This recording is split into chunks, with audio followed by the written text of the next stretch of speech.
Chapter 538. Hee, did I say that? Feng Shanshan asked Tang Yen with a smile. Professor, I'm leaving. Thank you for today. Tang Yen did not waste any more time with Feng Shanshan. He simply buttoned up his shirt and left the forensics lab. Professor, why didn't you tell me that there was someone else inside? I probably didn't tell you that Officer Tang is my nephew, the professor explained innocently.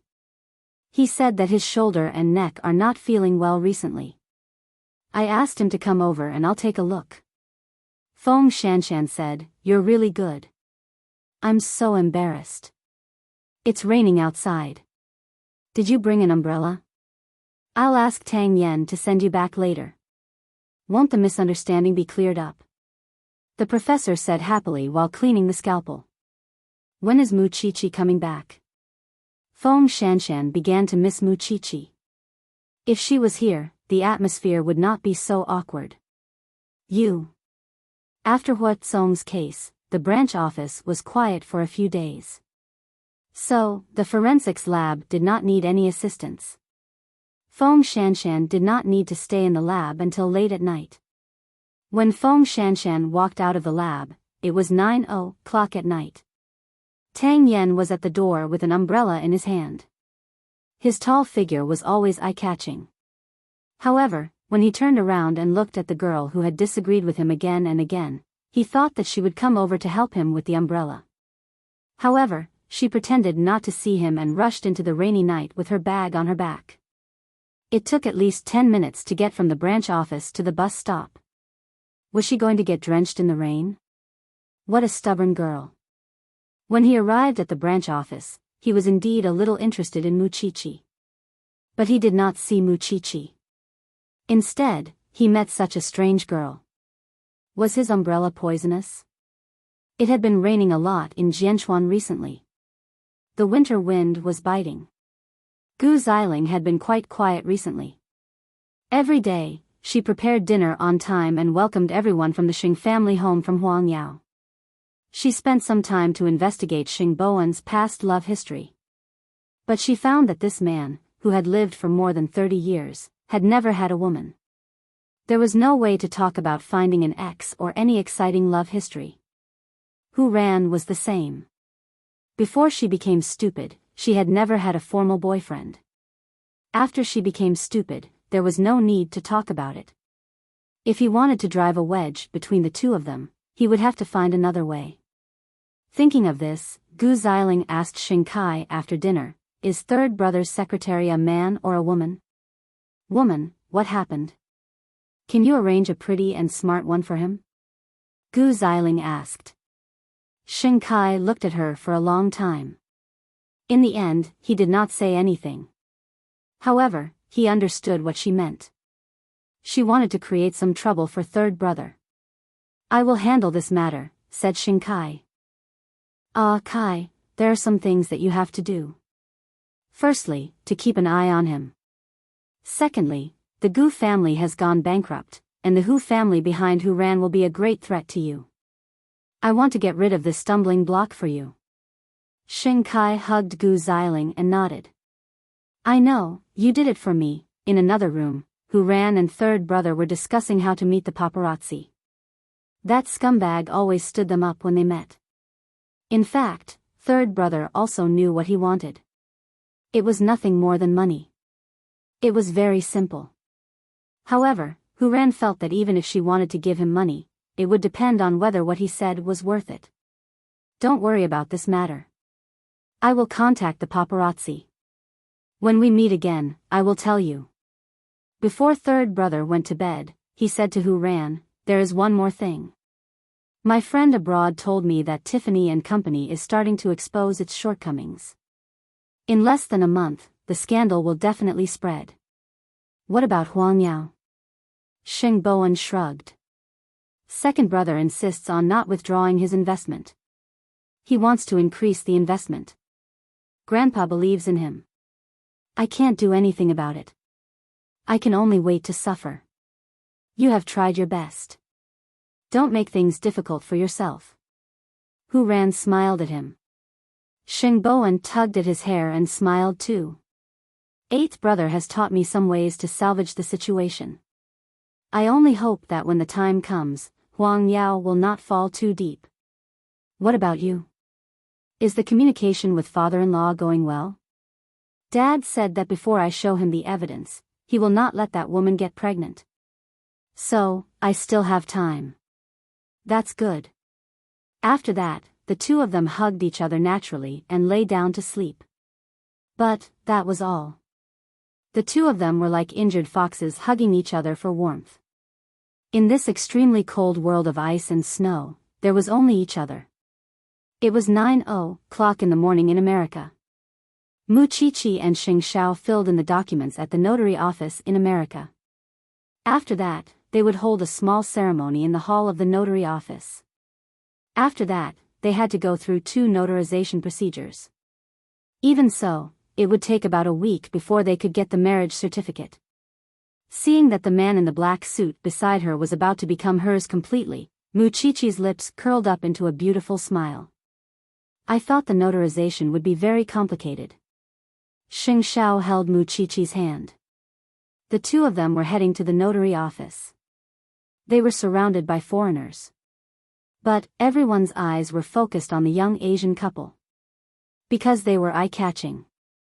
If you get married today, you won't have the chance to regret it in the future. So, you have to think clearly now. Before the ceremony, Xing Xiao held Mu Qiqi's hands and said, after today's registration, I will name everything after us. So, you won't be able to escape. I'm married, but you can't be so casual with me just because I didn't ask for a ring or a grand wedding. You have to make it up to me in the future. Mu Qiqi said with teary eyes. Xing Xiao could not help but smile. Do you have any other requests? I'll tell you when I think of something. Even if the country did not acknowledge it yet, it was fine as long as someone acknowledged it. At that moment, Xing Xiao's tall figure shrouded Mu Qiqi, giving her the greatest sense of security and belonging. Stupid thing. At that moment, Mu Qiqi was wearing the white gown her father had prepared for her. Under the sacred oath, they finally registered their marriage. She had to admit that she was very nervous at that moment. Her hands were shaking uncontrollably. Mu Qiqi did not calm down even after the staff repeated the word okay several times. After the notarization, Mu Qiqi wanted to call her family to share the good news. But Xing Xiao stopped her. It's midnight now. If you want to call in the afternoon. Chapter 539. Mrs. Sheng, you talk too much. Xing Xiao pinched her chin and kissed her deeply. It was just that those words had a different meaning in Mu Qiqi's ears. She could now call herself Mrs. Sheng. Happy wedding. And, happy birthday, my little wife. At first, the news of Tiffany and Company being in trouble was only spread within the circle. After all, entrepreneurs were very sensitive. However, Xing Kai, who was sitting in the office, did not care. He had just spoken to the person in charge of Tiffany and Company, and now it was just the inevitable result of the internal reshuffle. He insisted on trusting his own judgment. However, during the weekly meeting, there were people who raised their concerns about this matter. But Xing Kai rejected them all. However, the person who was usually the fiercest was unusually quiet today. Xing Kai sneered and asked Xing Bowen to stay behind. Why are you mute today? Xing Xiao is not in the country. Is there no one to give you advice? What I say is not important to you. Why should I ask for trouble? Anyway, you believe that there is no problem with Tiffany and Company now. I have found you a new secretary. Your previous secretary has made a few mistakes in my office. Whatever, said Xing Kai.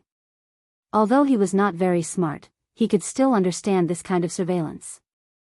However, it was better to put it in the open. At least it was better than Xing Kai's schemes in the dark. But after third brother walked out of the meeting room, Xing Kai looked coldly at the seat where Xing Bowen was sitting. He said in a low voice, I don't know what Grandpa is thinking. Third brother is not suited to manage a company. If it was not third brother, who was?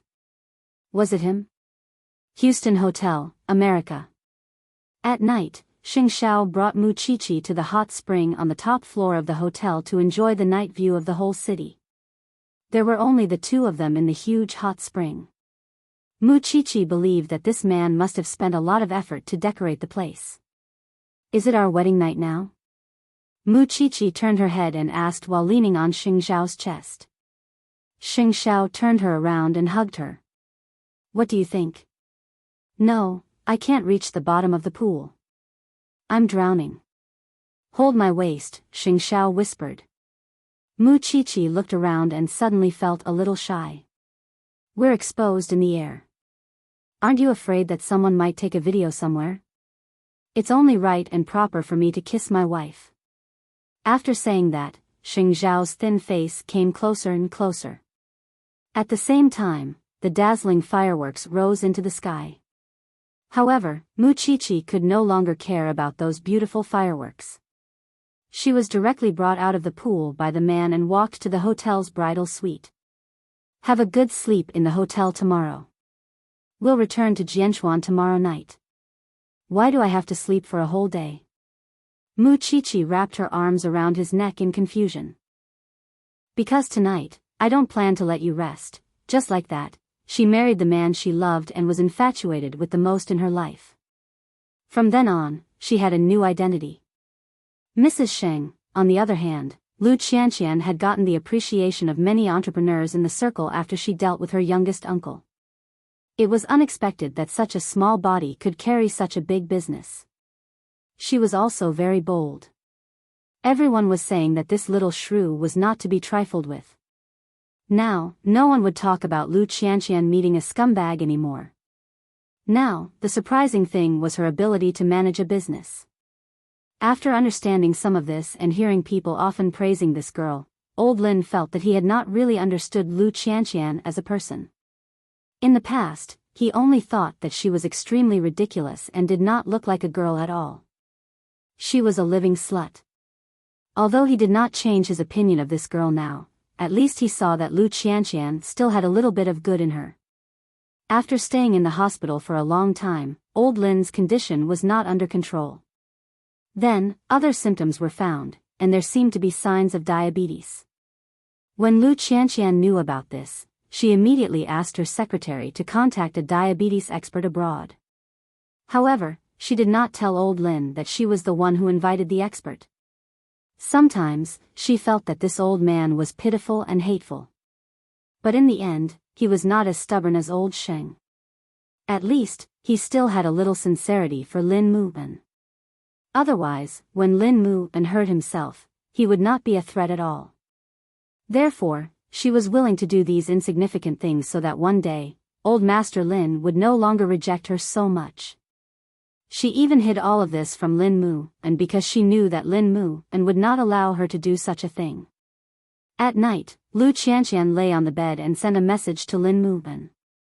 After Dad left, Mommy seems to be very lonely. I want to encourage her to find new happiness, but I know that Mommy will definitely not let go of Dad. Then give her an obedient pet. So that when you go to work, she can also have a spiritual support. You are right. Lu Qianqian thought carefully. After all, when we have children, it will be a few years later. You want to have children with me? Lin Muben's message was filled with a naughty smile. Go to hell. Okay, when I have a holiday, I will come back to eat you, Lin Muben said calmly. Lu Qianqian wanted to tell Lin Muben that old Lin's condition had worsened. But, she did not want to burden him, so she did not mention anything. She would wait for the foreign experts to come and confirm the diagnosis. To be honest, I miss you now. I usually hug you to sleep. Suddenly, when I return to the dormitory and hear the thunderous snoring of a few men, I feel a little aggrieved. Don't talk nonsense. Go to sleep. Don't you have training tomorrow? Lin Muben looked at his phone and smiled foolishly. Then, he hugged his phone and fell asleep. After all, he had a lover and a family. It was in the middle of the night that the Tiffany and Company outside the country was in chaos. The latest person in charge had absconded with his mistress. Now, the police were hunting for them. The facade that he had created about Tiffany and Company had been torn apart. This huge jewelry empire was now riddled with holes. The people in the jewelry industry received the news one after another. Many people in Jianchuan also heard the news. However, no one told Xing Kai about this until the next day. At the dining table in the Xing family, Xing Bowen casually mentioned it. "Oh yes, I forgot to tell you something. Last night, I received news that the executive chairman of Tiffany and Company has run away. Now, the police are hunting for him." Hearing this, Xing Kai looked at Xing Bowen in shock. "What did you say?" "Your hearing is fine." "You heard it." Xing Kai was stunned for a moment. Then, he took out his phone from his pocket and called the secretary of Tiffany and Company directly. However, the other party told him that Tiffany and Company was in a mess now and no one could manage it. Chapter 540. Xing Bowen put down his chopsticks and looked at Xing Kai coldly. "Why didn't I tell you earlier? How many times have I told you that Tiffany and Company has a problem? Did you listen to me? Not only did you not listen to me, but you also increased the investment. We quarreled at home and in the company because of this. Are you blaming me for not telling you earlier? You are crazy. Is it Xing Xiao again? What does it have to do with Eighth Brother? How capable was Eighth Brother to be able to shut down a company in Europe? Don't you think you're overestimating yourself by blaming Eighth Brother when something happens? Eighth Brother has never treated you as an opponent because you are not qualified." Xing Bowen sat down and continued to eat his breakfast calmly. "Third brother, your second brother is just anxious. You don't have to help outsiders to deal with your second brother, do you?" Gu Xiling quickly stood beside Xing Kai and expressed her opinion. "If you and your wife have the time to talk nonsense with me, why don't you do something practical and save Huang Yao's losses? You'd better think about how you're going to explain this to the shareholders. You've lost tens of billions of yuan of investment." When Xing Bowen mentioned the shareholders, Xing Kai suddenly felt a headache. Why did this happen? Grandpa Xing listened to the conversation between the two brothers. After a long time, he said slowly, "Inform the people to hold an interim shareholders meeting." "Grandpa, you don't have to say anything more." Grandpa Xing got up from his chair and went to the study. Xing Kai was furious. He grabbed third brother's clothes. "You really put in a lot of effort to pull me down. You are wrong. You are the one who wants to pull yourself down." "It has nothing to do with me," third brother said calmly. "I will not do as you wish. Let's wait and see." Then, third brother broke free from Xing Kai's grip and left the dining room with Hu Ran. Xing Kai's face was pale, but he could not do anything about it. He had made a big mess of a $10 billion deal. But no matter what, he would not let Xing Bowen get what he wanted. Did he want to take the position of crown prince from him? Don't even think about it. The news of Huang Yao encountering the glacier spread very quickly. It also surprised and shocked people. When Huang Yao was handed over to Xing Xiao, there had never been such a big problem or crisis. However, Xing Kai had only been the crown prince for a short period of time, and such a big case had already happened. Anyone would question Xing Kai's ability, let alone the shareholders who were related to their own interests. Soon, Grandpa Xing came out of the room after changing into a new set of clothes. When he passed by the living room, he said to third brother, "You should come to the meeting too." "Grandpa, I'd better not join in or I'll get into a fight with second brother again." "That's not good for solving the problem," third brother replied. "Let's see if he has any contingency plans." "So you have it?" "Ever since second brother proposed to cooperate with Tiffany and Company, I've been against it, but to no avail. For the future of Huang Yao, of course, I can't do nothing. But I can't tell you about this yet because I'm not confident," Xing Bowen said to Grandpa Xing. Old Xing took a deep breath and nodded. "I'll go to the meeting first." Xing Kai was responsible for the matter, but did the old man not have his share of responsibility as well? Every time Xing Kai and Xing Bowen quarreled at home, Grandpa Sheng would always side with Xing Kai. He rarely listened to third brother's opinion.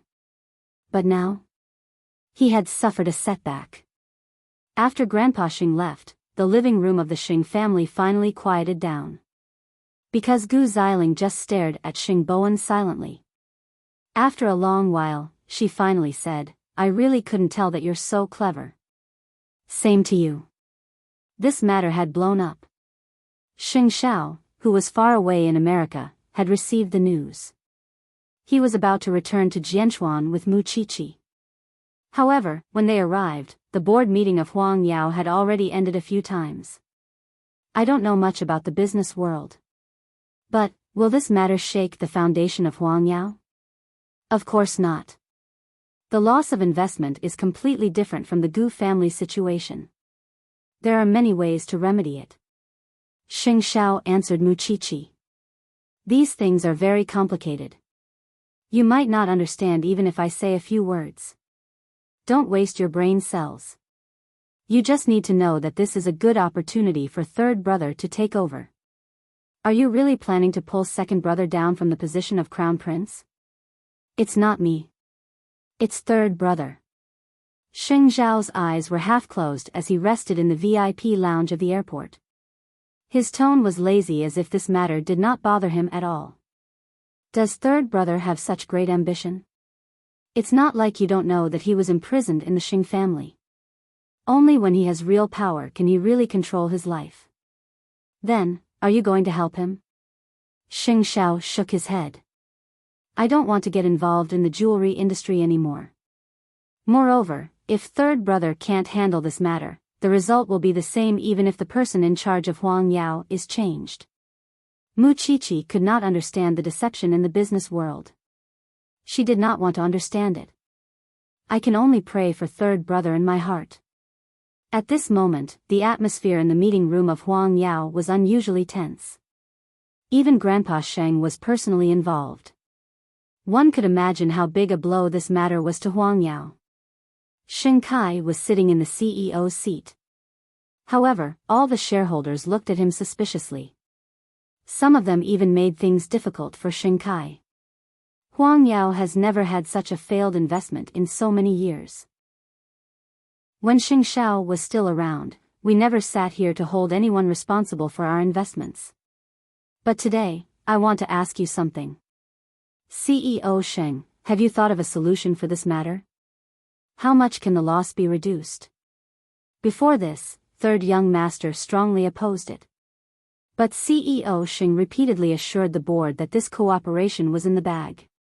But now? I just want to know who will fill the billions of losses. CEO Sheng, is it you? Old chairman, please give us shareholders an explanation today no matter what. Grandpa Sheng looked at everyone coldly. He did not speak from the beginning to the end. He just stared ahead without moving. Old chairman? Grandpa? Everyone looked at Grandpa Sheng, only to see him suddenly fall down from his chair. Everyone panicked and did not know what to do. Call an ambulance. Call an ambulance. In the end, the meeting could not continue. It was postponed until the afternoon when Grandpa Sheng woke up. When third brother heard the news, he immediately went to the hospital with Hu Ran. But Grandpa Sheng was still in the emergency room. Chapter 541. I'm the only one who's selfish. Aren't you selfish too? Xing Kai retorted. What right do you and eighth brother have to question me? Calm down. Grandpa is still being examined. He heard you arguing outside.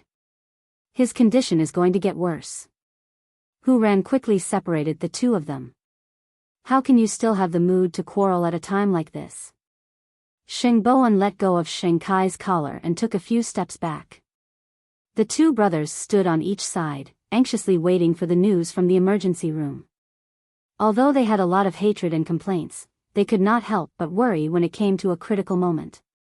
A moment later, the doctor came out of the emergency room and said to the two brothers, "It's not a big deal. He's just in shock because of the lack of oxygen. The patient is resting inside now. Try not to disturb him or stimulate him." Thank you, doctor. The two brothers heaved a sigh of relief and entered the ward. When they saw Grandpa Xing sitting on the bed, they walked over together. Grandpa, how are you feeling? Eighth brother, you're back. Grandpa Xing looked at Xing Kai and said naturally. Xing Kai was stunned, and so was Xing Bowen. In fact, deep in Grandpa Xing's heart, he had always been worried about Xing Xiao. He missed Xing Xiao and wanted to rely on Xing Xiao. However, the person he wanted to be close to the most was also pushed out of the house by him. Grandpa, rest well. Xing Bowen helped him lie down because he could feel that Grandpa Xing had not recovered yet. I'll stay here with Grandpa. You should do what you should do. Third brother did not want to quarrel with Xing Kai now, so he took the initiative to say that he wanted to stay in the hospital. However, Xing Kai was not at ease. You're staying here? If you ask Grandpa to make a will or ask him to transfer the shares to you while he's unconscious, I won't know anything. After Xing Bowen heard this, he sneered. This is the first time I've realized that your heart is actually so dirty. I'm just taking precautions. Get out. Unexpectedly, Grandpa Xing shouted at Xing Kai. Do you want me to die? Grandpa, I'm still conscious. Grandpa, that's not what I meant. Grandpa Xing waved his hand and gestured for Xing Kai to leave. If he had not heard it with his own ears, he would not have believed that second brother was so suspicious of third brother. After all these years, he thought that he understood his two grandsons' temperaments very well. His third son had never played any tricks on him, but his second son had become more and more unfamiliar with him. What about Tiffany and company then? Do as you see fit. If the shareholders aren't satisfied and want to remove you from your position, then just let them be. That was the old man's last hope for Xing Kai. If he could not handle the matter well, it would mean that he was not qualified to continue being the heir of Huang Yao. It was as simple as that. Xing Kai's heart sank. But there was nothing he could do. He could only turn around and leave the ward. There was nothing he could do but go to Huang Yao to think of a solution. It had happened so suddenly that he had to go to Europe himself to understand the situation. After that, the board meeting continued. Xing Kai asked the shareholders for their consent. Give me a week. I will make up for the loss of Huang Yao this time. Thinking that Grandpa Xing had fainted in the meeting room just now, the shareholders did not want to force Xing Kai, so they agreed to his request. Then we will give you a week. If you can't solve the crisis within a week, then we, the shareholders, think that you are not suitable to continue being the CEO of Huang Yao. CEO Xing, you have to take care of yourself. Then, Xing Kai asked his secretary to book a plane ticket abroad. He was about to take off soon. As for the hospital, he could only call Gu Xiling. Grandpa is in the hospital now. Third brother and his wife are taking care of him. But Xiling, you know my concern. I can't let third brother and Grandpa be alone together. Don't worry. Leave such a small matter to me, Gu Xiling replied. In the ward, Gu Xiling had not arrived yet. Grandpa Xing leaned against the bed and looked at Xing Bowen. Third brother, tell me the truth. Are you still in contact with eighth brother? Occasionally, third brother replied. But it doesn't involve any secrets. Eighth brother has almost no interest in Huang Yao's matters now. Is that so? Grandpa Xing murmured.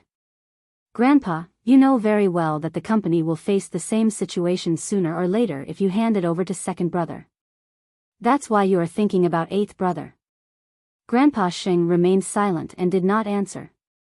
After a long while, he said to Xing Bowen, I want to see him. But he is not in the country now, then wait for him to come back. I will ask him. Third brother did not dare to tell Grandpa Xing that he was dead. He could only reluctantly agree. Outside the door, Gu Xiling heard the conversation between the grandfather and grandson. The coldness in her eyes was obvious. She did not expect that after such a long time, Xing Xiao was still in Grandpa Xing's heart. It turned out that he had always doubted Xing Kai's ability. He wanted to see Xing Xiao at this time. What did he want to do? Gu Xiling panicked when she heard what Grandpa Xing said. She knew very well that Xing Kai might not be able to keep his position as CEO after the failure of the collaboration with Tiffany and Company this time. Xing Kai had put in so much effort. But in the end, he still could not win against Grandpa Xing's favoritism. Humph, he was really heartless. That night, Jianchuan seemed to be especially cold. It was not only because of the weather, but also because of the people's hearts. When Feng Shanshan arrived at the forensics laboratory, she looked around cautiously. It was because she was afraid that another person would jump out when she badmouthed someone else. Seeing this, the professor laughed. Do you really not like Tang Yan? Not really. Hee hee. Feng Shanshan quickly tried to cover it up. Just when the professor was about to expose her blushing face, a police officer knocked on the door. Professor. What's the matter? There was a murder case in a hotel in the city. Captain, please go to the field immediately. I will go immediately after I get ready. After saying that, the professor gestured to Feng Shanshan. Let's go. Chi-Chi is not here, so I can only ask you. Mu Chi-Chi is here. Aren't you going to ask me? Stop talking about Wenju's name. Pack your things. It's a matter of life and death. Having said that, the professor immediately carried the forensics case. Chapter 542. Shanshan, take Tang Yan's motorcycle, the professor said to Feng Shanshan when he saw that the police car was full. But don't tell me you want me to take a motorcycle at my age? Feng Shanshan felt that the professor was doing it on purpose to embarrass her. But for the sake of investigating the case, she walked behind Tang Yan and said to him, Sorry to trouble you, Officer Tang. Come on. Tang Yan handed the helmet to Feng Shanshan coldly. Put it on.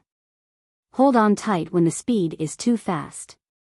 Otherwise, I won't be responsible if you fall to the ground. Feng Shanshan was speechless. Did he think that she was a good girl who had never ridden a motorcycle before?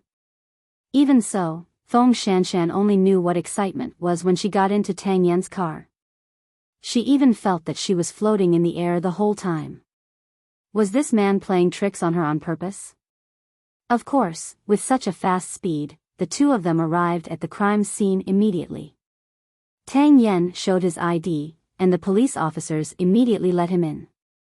A total of 4 people died. 1 downstairs, 1 at the staircase, 1 on the bed in the room, and 1 in the bathroom. 2 men and 2 women. They are all between 24 to 30 years old. Feng Shanshan could not help but sigh when she saw the tragic scene along the way. They are all slashes. Each of them has at least 5 to 6 wounds. The murder weapon is something like an axe. As for Tang Yan, he did not speak throughout the whole process because he was good at psychological profiling. His eyes were observing the crime scene as if he was not willing to let go of any corner. Soon, the professor and the others arrived at the scene. When they saw Feng Shanshan squatting beside the body at the door, they were surprised. You're so fast. Thanks to a certain someone, we've already looked through the crime scene once, Zhao Yu said. Can't you slow down when you're carrying a girl? The professor scolded Tang Yan. You really don't know how to be tender to a girl. I'm used to it, Tang Yan replied coldly. How's the crime scene? The professor changed the topic. Look at the body. It's still fresh and warm. Yes, it happened 2 or 3 hours ago, the police officer at the scene said. Shanshan, have you done a preliminary examination of the body? The one at the entrance was slashed in the back. There were a total of 7 wounds, 2 of which reached the heart. The cause of death was due to excessive bleeding. As for the woman in the stairwell, her abdomen and waist were slashed to varying degrees, but we don't know which one was the deadliest. The man on the bed in the room was directly beheaded. As for the man in the bathroom, the way he died is a bit strange. He was pierced through the heart by a sharp fruit knife. The preliminary judgment is that he committed suicide. Beside him, there is a blood-stained axe. So, the case can be closed just like that? The young policeman asked them innocently. However, from Feng Shanshan and Tang Yan's eyes, the professor was certain. It's not that simple, right? Tang Yan replied, there are many suspicious points. Then take the body back and dissect it. Also, do a DNA match for these bloodstains. As for the rest, we'll talk about it when we get back to the police station. The captain walked around and said to them. I still want to take a look at the scene. After saying that, the professor squatted at the place where Feng Shanshan had squatted just now and began to carefully examine the body. He also asked Feng Shanshan to record the shape of the bloodstains. Sometimes, when there were more deaths and the case was more complicated, they could use these bloodstains to reconstruct the murderer's movements at that time. Feng Shanshan did as she was told. She was also very careful. This made Tang Yan's impression of her change a little. At first glance, he could tell that she was familiar with the process. She was not shy at all. What Tang Yan was most afraid of was meeting some naive people when he was investigating a case. Obviously, Feng Shanshan was not one of them. He just did not know what kind of person Mu Chichi was. An hour later, the police had made a copy of all the evidence that could be taken away from the crime scene. It was time for everyone to leave the scene. The professor glanced at Tang Yan and was about to instruct him, but he was very self-aware. He directly handed the helmet to Feng Shanshan. Let's go. Feng Shanshan shuddered when she thought of the speed just now. I'd better take a taxi. Up to you. After saying that, Tang Yan put away the helmet and got on his motorcycle. The professor was speechless when he saw this. He's really single based on his own ability. No wonder he still can't find a girlfriend after so long. TSK. Feng Shanshan was not shy. She took a taxi herself. She also liked to be straightforward. She hated men who kept pestering her the most. Soon, the group returned to the police station. After all, there were 4 bodies and there were not enough forensic doctors, so Feng Shanshan could only stay to help. However, she did not expect Tang Yan to also know how to dissect. Seeing Feng Shanshan's confusion, Tang Yan explained casually, I've also learned clinical medicine and anatomy. Feng Shanshan nodded. Although she was not used to it, she still cooperated. We'll have to stay up late tonight. Be prepared. You help here. Let Shanshan go back. She's a student and she still has class tomorrow. The professor criticized Tang Yan. I really want to slap you awake. You don't know how to be considerate of a girl at all. Tang Yan shrugged and continued to bury his head in dissecting the body. Professor, I can do it. Feng Shanshan perked up. I only have class tomorrow afternoon.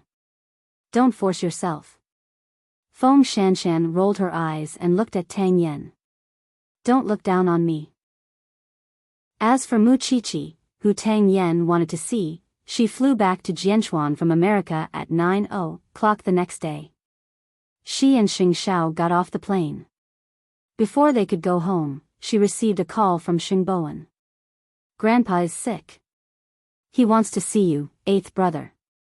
Xing Xiao held Mu Chichi's hand and did not give 3rd brother a definite answer. Let me understand the situation first. Trust me. This time, Grandpa won't make things difficult for you. Was Xing Xiao afraid of making things difficult for him? Not at all. He wanted to know how bad Huang Yao was now and what the old man was thinking. Even so, he did not let 3rd brother go. I'll get back to you later. What's wrong? The old man suddenly had an idea. He wants to see me again. Xing Xiao held Mu Chichi's hand tightly. I'll send you home first. I'm going to Zhongteng. No need. I'm not tired yet. If you want to see the old man, you have to bring me along. Mu Chichi held Xing Xiao's hand. Just send me to the forensics lab. I don't have class in the morning. Not resting? Not jet-lagged? Xing Xiao asked with a hidden meaning. Chapter 543. Xing Xiao stroked Mu Qiqi's hair. Forget it. I can't do anything to you. Then, Su Che drove Mu Qiqi to the forensics laboratory. The professor was busy. When he saw Mu Qiqi, he smiled. Xiao Qi, you came back at the right time. Come and help me. You have to wait for me to change and get ready. Mu Qiqi pointed at her clothes. You finally know that you are back. Feng Shanshan walked out of the room. She had dark circles under her eyes and looked very tired. You can help the professor now. I am going to lie on the sofa for a while. Mu Qiqi looked at the corpses on the dissection table. Then, she saw a tall man standing beside the dissection table. She frowned. This is the new detective Tang Yen, Feng Shanshan said impatiently. He is good at psychological profiling. Tang Yen stopped what he was doing and took off his gloves. He extended his hand to Mu Qiqi. I have heard a lot about you. I am sorry. Mu Qiqi extended her hand and shook his hand politely. Then, both of them looked away. But Mu Qiqi asked Feng Shanshan with her eyes and mouthed, what happened? Feng Shanshan rolled her eyes. I will tell you later. You should understand the case first. What happened to this case? A total of 4 people died. 2 men and 2 women. 3 of them were hacked to death and the last one was stabbed in the heart with a fruit knife. The police have verified the identity and background of these 4 people. From the looks of it, the murderer killed them first and then committed suicide. So, we can close the case. But, things are not that simple. Then, I will look at the corpses first and keep up with your progress. Mu Qiqi said. Then, she focused on the corpses. At 10:00 in the morning, Xing Xiao appeared in Enchanting's office. His secretary immediately sent him the documents that he needed to deal with. Xing Xiao looked at the documents on the table and said to Su Che, I want to know about the case between Tiffany and Company and Huang Yao. I knew you would ask, so I have investigated it. I got the latest news through some channels. Su Che immediately passed the documents to Xing Xiao. Xing Kai has flown abroad. But, the situation in Tiffany and Company is very bad for him. I was the one who handed Huang Yao over to him. I never thought this day would come. Xing Xiao stood in front of the French window, his eyes sharp and cold. That's not something you can control. I'll pick Qi up from school in the afternoon and then go to the hospital. Huang Yao's foundation was strong, and the 10 billion yuan of cooperation would not hurt the foundation of Huang Yao. But even so, it would be a great blow to their vitality, and they would need a long time to recover, unless they could think of a way to remedy it. I remember that the Tiffany family has an elder brother, right? Indeed. When the old chairman passed away, the 2 brothers fought for a long time. Because the elder brother was not a pure Tiffany family member, he lost. If Xing Kai is smart enough, he will know to look for this brother. Wasn't this a turning point? Su Che didn't know what was the point of looking for that big brother in this situation. In the hospital, Gu Xiling told Xing Kai that Grandpa Sheng wanted to meet Xing Xiao. On the other hand, Xing Kai finally got off the plane. But before he heard any good news, he was stabbed in the back by his own grandfather. Did his grandfather not believe in his ability? Looking for Xing Xiao now, asking him to come back and hold the fort? He would never allow it. Xiling, listen to what they have to say and be prepared. I will never let Xing Xiao take away everything that I have worked so hard for. I know, Gu Xiling said. However, it was easy for her to make things difficult for Xing Bowen. But how could she stop Xing Xiao? Now, I'll go to Tiffany and Company to understand the situation. The Xing family will depend on you. We are of one mind. Don't worry. Mu Qiqi had to attend classes in the afternoon, so she could only understand the case briefly in the morning, so that she would not fall behind. Based on the current situation, the distribution of the blood stains was a very important breakthrough point. In such a case, it was best to reconstruct the movement of the murderer, so that the police could get the most information and help them solve the case. We will wait for you to do the experiment tonight. Let's wait for more information from the police, the professor said to them. Go back to class first. Mu Chichi supported Feng Shanshan and they took a taxi together.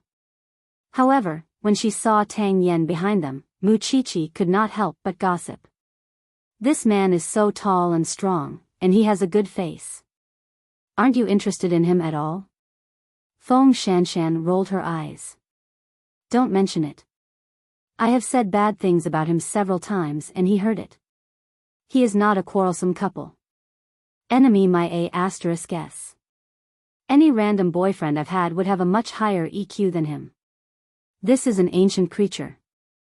It's better not to provoke it. Feng Shanshan yawned, looking like she wanted to stay away from it. Besides, he is here for you. I have heard a lot about you. I'm married. Don't hurt me, okay? Mu Chichi quickly said. I forgot that the one in your family is a super jealous king. Then, Feng Shanshan closed her eyes. Call me when you arrive at school. However, when school was about to end, Xing Xiao texted Mu Chichi that he would go to the hospital to see the old man. Mu Chichi sighed. She might not be able to help the professor with the experiment today. But she did not want Xing Xiao to go back and face Grandpa Sheng and Gu Xiling alone. Although no one could bully her man. It was not bad to go back and see third brother and third sister-in-law. At 6:00 in the evening, Su Che drove Xing Xiao and Mu Chichi to the hospital. At that time, Gu Xiling happened to be delivering food to Grandpa Sheng. When she saw Xing Xiao and Mu Chichi getting out of the car, her chest immediately lit up. So, she did not think much and stopped them. What are you doing in the hospital? Don't you think you have hurt Grandpa enough? Su Che. Xing Xiao did not want to talk to her and called out to Su Che. Su Che stood in front of Gu Xiling and reached out to block her way. Miss Gu, I think you can wait here for a while. What if I don't? Then I can tell you clearly that as long as it is someone with bad intentions, I will beat them up regardless of whether they are old, young, or women, Su Che replied coldly. You. Gu Xiling wanted to force her way over, but Su Che pushed her back. Gu Xiling deliberately fell to the ground. You are shameless. You bully a woman.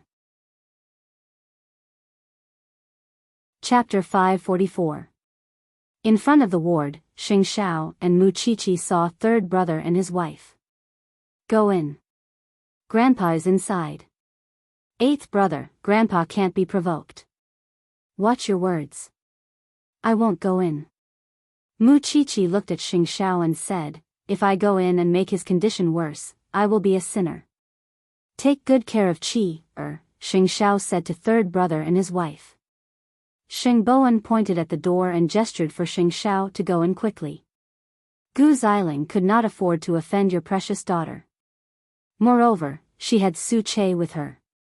Xing Xiao pushed the door open. His tall figure slowly walked to Grandpa Sheng. Under the light, Xing Xiao's figure made people feel pressured. He was calm and mature. Didn't you want to see me? Grandpa Sheng looked at his grandson. His hands could not help but tremble. When you handed everything to second brother, did you ever think that this would happen? Eighth brother, don't you think you entrusted the wrong person? Isn't it normal to fail in an investment? But when you were in Huangyao, you never let such a thing happen. Grandpa Sheng looked at Xing Xiao with a burning gaze. Don't you think that this is a side effect of your capriciousness to Xing Kai? When I was in Huangyao, you could control everything in your hands. You could do whatever you wanted. Heaven today, hell tomorrow. Second brother knew very well that he was not as capable as me. How could he keep his position as the crown prince? Of course, you would get rid of the dissidents. Because he did not feel safe and his heart was full of danger. You would seize the opportunity to use the people who are useful to you. You would turn around and abandon the people who are useless to you. With this premise, of course, he would not tolerate third brother's existence. When people are extreme, their thoughts will also be crazy. Have you never thought about this carefully? Xing Xiao sat on the sofa at the side, showing his noble posture. If you can't let go, Huang Yao will always be in a state of war. Killing each other is just an internal friction. Will you really not come back? Grandpa Xing still had a glimmer of hope for Xing Xiao. At least, help Huang Yao through this crisis. There will always be someone who can solve Huang Yao's problems. If you are willing to trust third brother more, he will naturally give you a satisfactory answer. As for me, I'm walking a different path. We're not on the same side anymore, Xing Xiao told old Xing frankly. I feel like my body is getting worse. Grandpa Xing said to Xing Xiao, admitting defeat. He had never used such a pleading tone. I don't want Huang Yao to be destroyed in my hands after so many years. I won't target Mu Chichi anymore, and I don't expect you to come back. I only have one request, and I hope you can promise me. You first. If Huang Yao falls to the point of no return in second brother's hands, I beg you, use your power to buy Huang Yao, or at least keep what belonged to our ancestors. Otherwise, I wouldn't have the face to face the ancestors of the Xing family even if I die. I'll consider it if it's worth it, said Xing Xiao. With these words of yours, even if I die, I can rest in peace. So, it only took Xing Xiao 10 minutes to get rid of Su Che. By the time Gu Xiling got rid of Su Che, Xing Xiao had already come out of Grandpa Xing's ward. As the CEO of Zhongteng, you don't usually care about anything. But when Grandpa Xing is sick, you immediately come to the hospital. You are really filial. Why? Are you also thinking about Grandpa Xing's inheritance? I realize that every time I see you, you are always so aggressive. You like to bluff, Mu Chichi retorted. Are you that afraid that we will come back to snatch it? Or do you know that second brother will step down from the Tiffany and Company partnership and that you and your wife will lose everything? Since you have everything, why are you trying to tempt Grandpa? Did you see it with your own eyes, or did you hear it with your own ears? You are really good at framing people. But if Grandpa Xing really wants to consider Xiao Xiao, I'll be glad to see it. After all, who doesn't like money? Don't you think so, second sister-in-law? More importantly, if Grandpa Xing really wants Xiao Xiao's share, you can't do anything even if you protest to your death. If you are so capable, go against Zhongteng. Gu Ziling's eyes were red with anger. But she could do nothing. You are just bullying me because my man is not by my side. That's what you deserve. Then, Mu Chichi turned to look at Xing Xiao. Send me to the forensics laboratory. It's much better to help the professor with the murder case than to stay here. After all, I don't want to waste my saliva. Xing Xiao looked calm. He put his hand on Mu Chichi's shoulder. Su Che, let's go.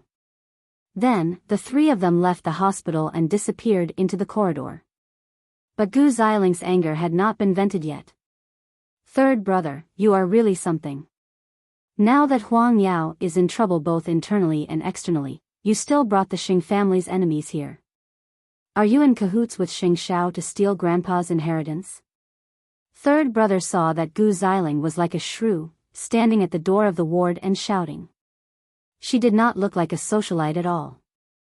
So, he reminded her, to be honest, you don't win everything just because you are loud. Having said that, he was about to enter the ward, but Gu Xiling stopped him.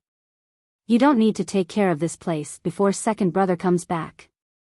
Sheng Bowen was about to retaliate and Grandpa Xing appeared at the door. He said to Gu Xiling, go back. Third brother and his wife are enough. Grandpa, don't fall for Xing Xiao and third brother's trap. Before Gu Xiling could finish, old Xing's slap had already landed on her. I'm not dead yet, and you're already getting one inheritance after another. Grandpa, get lost.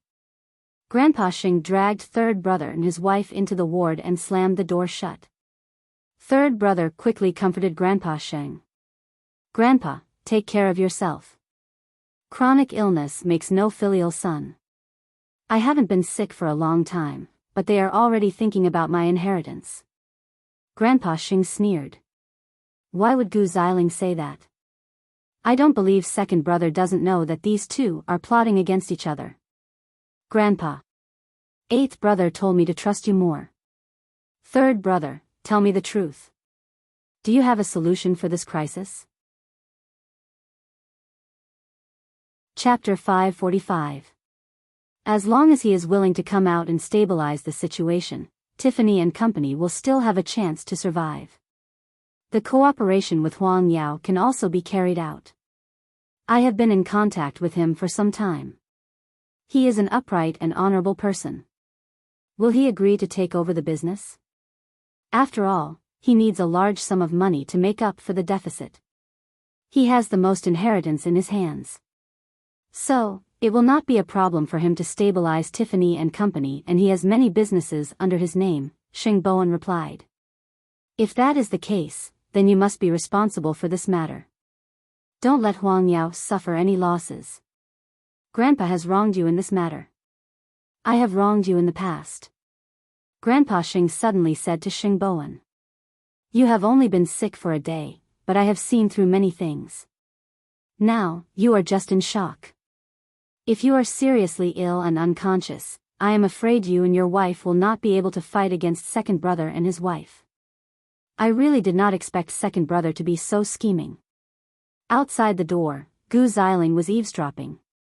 She knew that Xing Bowen had contacted the Tiffany and company people. So, she immediately called Xing Kai.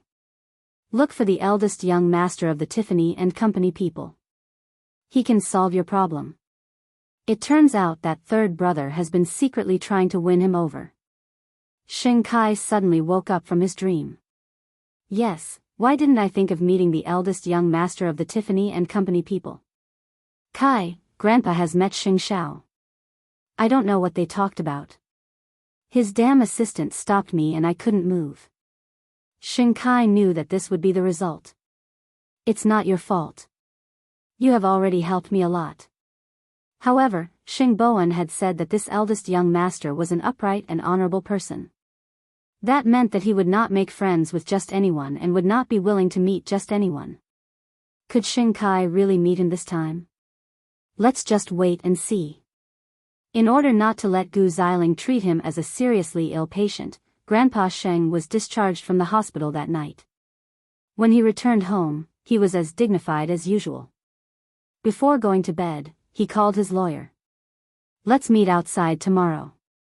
I want to change my will. Meanwhile, Mu Qiqi had returned to the forensics lab, where the professor and Feng Shanshan were conducting various experiments on blood morphology. Splashes, water droplets, and the direction of the blood droplets all represented the murderer's movement trajectory. Previously, many legal programs had introduced such cases.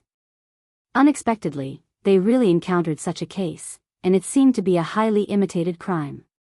According to the police's deduction, the order of death should start from the room, then the one in the stairwell, and finally the one at the hotel entrance. However, the first person to die was the man who had fallen at the hotel entrance. The second one was the woman who came down from the stairwell. The third was the woman on the bed in the room, and the last was the man in the bathroom. He's about 1.75 meters tall, male, and his body is incomplete. His left foot is seriously indented. If I'm not mistaken, he's missing an index finger on his left hand. He's about 40 years old and has a certain level of anti-detection ability. Tang Yen said to the others. When Tang Yen finished speaking, Mu Qiqi and the other two were stunned. Officer Tang, can you be more specific? The height deduction is based on the height of the first man, and all the cuts on his body are concentrated on his back. This shows that the murderer can only come here. As for the murderer's incomplete body, it's based on his footprints. According to the police's investigation, these 2 men and 2 women are not incomplete. However, they found a set of footprints at the crime scene, 1 light and 1 heavy, forming a figure 8. As for the missing index finger, it's based on the third victim. The murderer accidentally placed his left hand on the bed, and there were handprints on the edge of the bed. The position of the index finger is very clean. So, do you understand now? Mu Chichi did not expect Tang Yen to be so observant.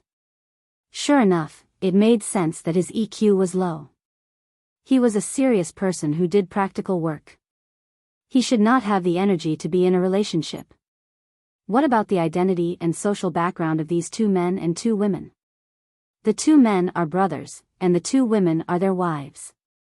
This hotel is owned by them. But because the police are investigating, the hotel is still under renovation. So, there are no customers in the hotel, the professor told Mu Chichi. If the victim in the bathroom is the last victim, then where did the murderer escape from? After all, he wanted to create the illusion that the murderer committed suicide. If he went back the way he came and swaggered away, there would definitely be evidence left behind. Mu Chichi raised the most crucial question of the case. Let's ask the police to screen the clues according to Tang Yen and see if there are any suitable suspects. The few of them worked for a few hours before they finally figured out the case.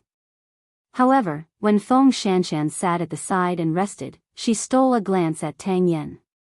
Actually, she had only heard about profiling before, but she had never really seen it. Today, after listening to Tang Yan's analysis, she realized that there was a huge gap between her and Tang Yen. At least, in terms of professionalism, Tang Yen was worthy of his identity as a police officer. Why? Suddenly, there are hearts in your eyes? Mu Chichi noticed that Feng Shanshan was peeking at Tang Yen. She leaned on her shoulder and gossiped. A man is the most charming when he shows his ability, Feng Shanshan replied. Actually, looking at him like this, he is not that annoying. Low EQ. That's what you said. You won't even consider a man with low EQ, don't worry, I just think that he's good at what he does. If we really dated, I think I'd die of anger 1,000 times. Because you can imagine, a man like that, even in bed, would be like a dead fish. All he would do is move. He's not interesting at all. After Tang Yen changed his clothes and came out, he heard Feng Shanshan's words. His eyebrows immediately furrowed. This woman's imagination was really rich. She even thought about what to do in bed in the future. It's not that bad. I think Officer Tang is still very cute. Feng Shanshan shook her head. Then, she changed her clothes with Mu Chichi and prepared to leave the lab. Of course, Mu Chichi had someone to pick her up. It was always sweet. Unfortunately, Feng Shanshan had to take a ride again. Actually, it was not that she did not have the ability to buy a car. It was just that, she did not want to drive it. It was too wasteful. What was worse was that Tang Yen, with his low EQ, directly rode his motorcycle and roared past her. He really roared past her. Chapter 546. That night, when Mu Chichi and Xing Xiao returned home, Mama Xing quickly welcomed them home. Aren't you going to rest after registering your marriage? You'll be busy when you get back to Jianchuan. Mom, we're not tired, Mu Chichi quickly said. Xing Xiao, you're a husband now. You should think more about Xiao Qi. You can't be as willful as before. Xing Xiao did not say anything. He just frowned slightly. Mu Chichi quickly spoke up for Xing Xiao. Mom, Xiao Xiao has changed a lot in the past 6 months.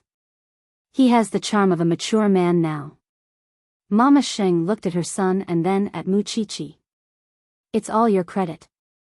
You've changed Xing Xiao, alright, Mom. Is tired. Let's go back to our room, wait. Huang Yao is in such a state now. That old man will definitely want to get you back. You can't help Huang Yao. Think about how your father was almost burned to death in Jingting. I'll never forgive that old man for the rest of my life. It's not our place to interfere in this matter. With that, Xing Xiao brought Mu Chichi upstairs to their room. But what did you say to that old man in the afternoon? Mu Chichi could not help but ask. Is he trying to use you again? It seems that he has realized it. I just don't know if he's sincere or not. Xing Xiao put down his luggage and pushed Mu Qiqi to the bathroom. Take a shower first. Would he be so kind? Mu Qiqi mumbled as she took off her clothes. Before entering the bathroom, she leaned against the door and asked Xing Xiao, "Aren't you coming with me?" "Who am I to you? Why should I come with you?" We're already an old couple. Still playing this game." With that, Mu Qiqi walked to Xing Xiao and grabbed his collar. Xing Xiao chuckled and carried Mu Qiqi in his arms. Where did this old couple come from? We're just newlyweds. The next morning, Grandpa Xing went out with his butler as usual. It seemed that he was meeting up with a friend. Gu Xiling was not suspicious. She did not dare to act rashly in front of Grandpa Xing. After all, it was the first time Grandpa Xing touched her yesterday. Thinking about it, she and Xing Kai were indeed a little too radical. Grandpa Xing was just suffering from a minor illness, but they were already guarding against everyone in the family. They even let Grandpa Xing see through their intentions. It was really not worth it. Now that Xing Kai was in such a situation, the loss outweighed the gain. If Xing Kai could not handle the cooperation with Tiffany and Company, he would most likely lose his position as CEO. Now, it was old Master Shin's turn to guard against second brother and his wife. After arriving at the agreed location, the old man went straight to meet his private lawyer. He said to the lawyer, "I want to change my will." "Are you ready?" "Chairman, just say it." The lawyer was ready. "What I want to change is the distribution of shares. Xing Xiao will take 30% of the shares under my name, and the other 6 grandchildren will share the remaining 70%. The lawyer was stunned. "It's Xing Xiao, 8th young master." "Are you sure?" "I'm sure." Old Master Xing nodded. "At first, I didn't want to give you a single cent, but I'm getting older and my heart softens." "Why did you make such an adjustment?" The lawyer could not understand. Because he felt that Xing Xiao had hurt Grandpa Xing a lot in the past. There are many descendants in the Xing family, but they are all mediocre. Second brother is the only one who is decent. But in just half a year, he has grown a lot of ambition. This grandson is not easy to control. If he really takes over the power, he will not treat the others in the Xing family well in the future. Third brother is loyal and tolerant, but he is not the material to manage the company. He can be an assistant, but he does not have the talent to be an emperor. Thinking about it, only 8th brother is more capable than others and can stabilize the Xing family. After I woke up from my coma that day, I suddenly had a great feeling. Maybe one day, I will fall down like this again and won't be able to get up again. However, I can't leave such a big mess behind. Otherwise, when the time comes, the brothers will fight to the death again. The lawyer nodded. But, 8th young master has Zhongting now. Will he still be willing to take over Huangyao? You don't think he will, right? Grandpa Xing smiled. But I don't think he will just stand by and watch. Now, I can understand 8th brother a little. He only looks ruthless and decisive, but he is still soft. Then, what is the chairman going to do with the will? There are 3 wills. One is in my hands, one is in your hands, and the last one will be given to 8th brother. But don't let him open it now. Chairman, you are afraid, second brother and his wife are so selfish. I am afraid that they will have other ideas when the time comes, said Grandpa Xing. Old Xing replied. Some things can only be understood in the end. I was too stubborn in the past.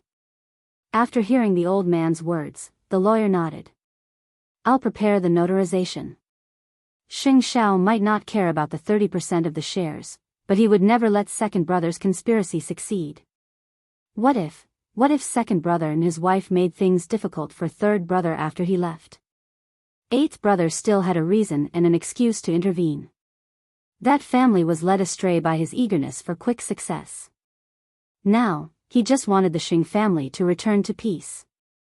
On the other hand, in Europe, with Gu Xiling's reminder, Xing Kai finally contacted the eldest young master of the Tiffany family. The eldest young master thought that it was Xing Bowen, so he invited Xing Kai to his manor. Xing Kai thought that he had a chance to turn things around, so he relaxed a lot.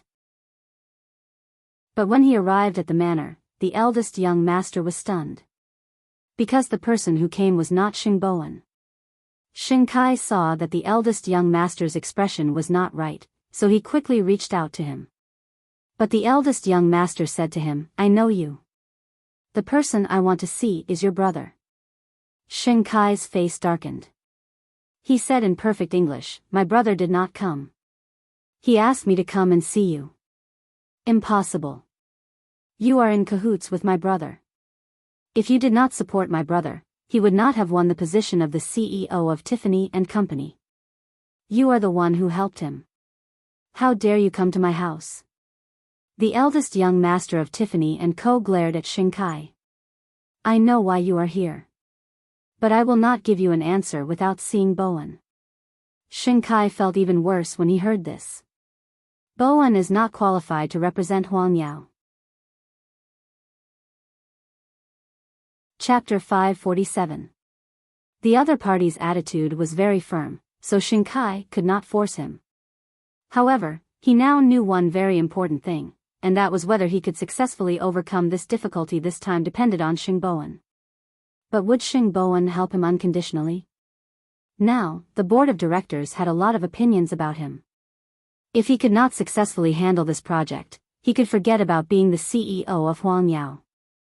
However, if he let third brother take the credit, it would be disadvantageous to his position as the CEO. So, he could only think of a way to get the best of both worlds. Fortunately, he still had a plan. Perhaps this incident was not only a crisis for him, but also a turning point for him. The Criminal Police Bureau was currently screening the major suspects who had the characteristics that Tang Yen had mentioned earlier. Actually, there was one. It was the cousin of the deceased's two brothers. He was about 38 years old, and his name was Liao Xing. He lived a hard life and relied on recycling to support his family. After receiving the information, the team immediately arrested the man and interrogated him. The members of the criminal investigation team all thought that the case would be solved soon. However, when Tang Yen observed Liao Xing carefully, he felt that something was not right. "Liao Xing, explain yourself. Why did you appear at the crime scene?" Liao Xing thought for a moment and answered the police. "Before the two brothers died, they called me and asked me to go over to collect the trash. Who knew that when I went over, all four of them were dead? I wasn't sure if they were still breathing, so I looked at them one by one. Later, I found a place to call the police, and that police call was made by me. I don't have a cell phone, so I used a public phone. That was why Liao Xing's footprints and blood were left at the crime scene. Can anyone prove it?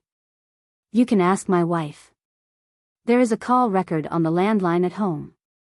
This person is not the murderer." The police came to this conclusion after interrogating Liao Xing. It seems that the murderer did not only create the illusion that the deceased committed suicide to escape punishment, but also implicated another person. "That person is Liao Xing," the professor said to Tang Yen. "So, you are going in the wrong direction." Wait. Even if Liao Xing entered the crime scene, there should be two footprints. But why did Liao Xing only have footprints of entering and not coming out? Tang Yen brought up the key information. "It seems that I have to interrogate Liao Xing again." Soon, Mu Qiqi and Feng Shanshan arrived at the forensics lab.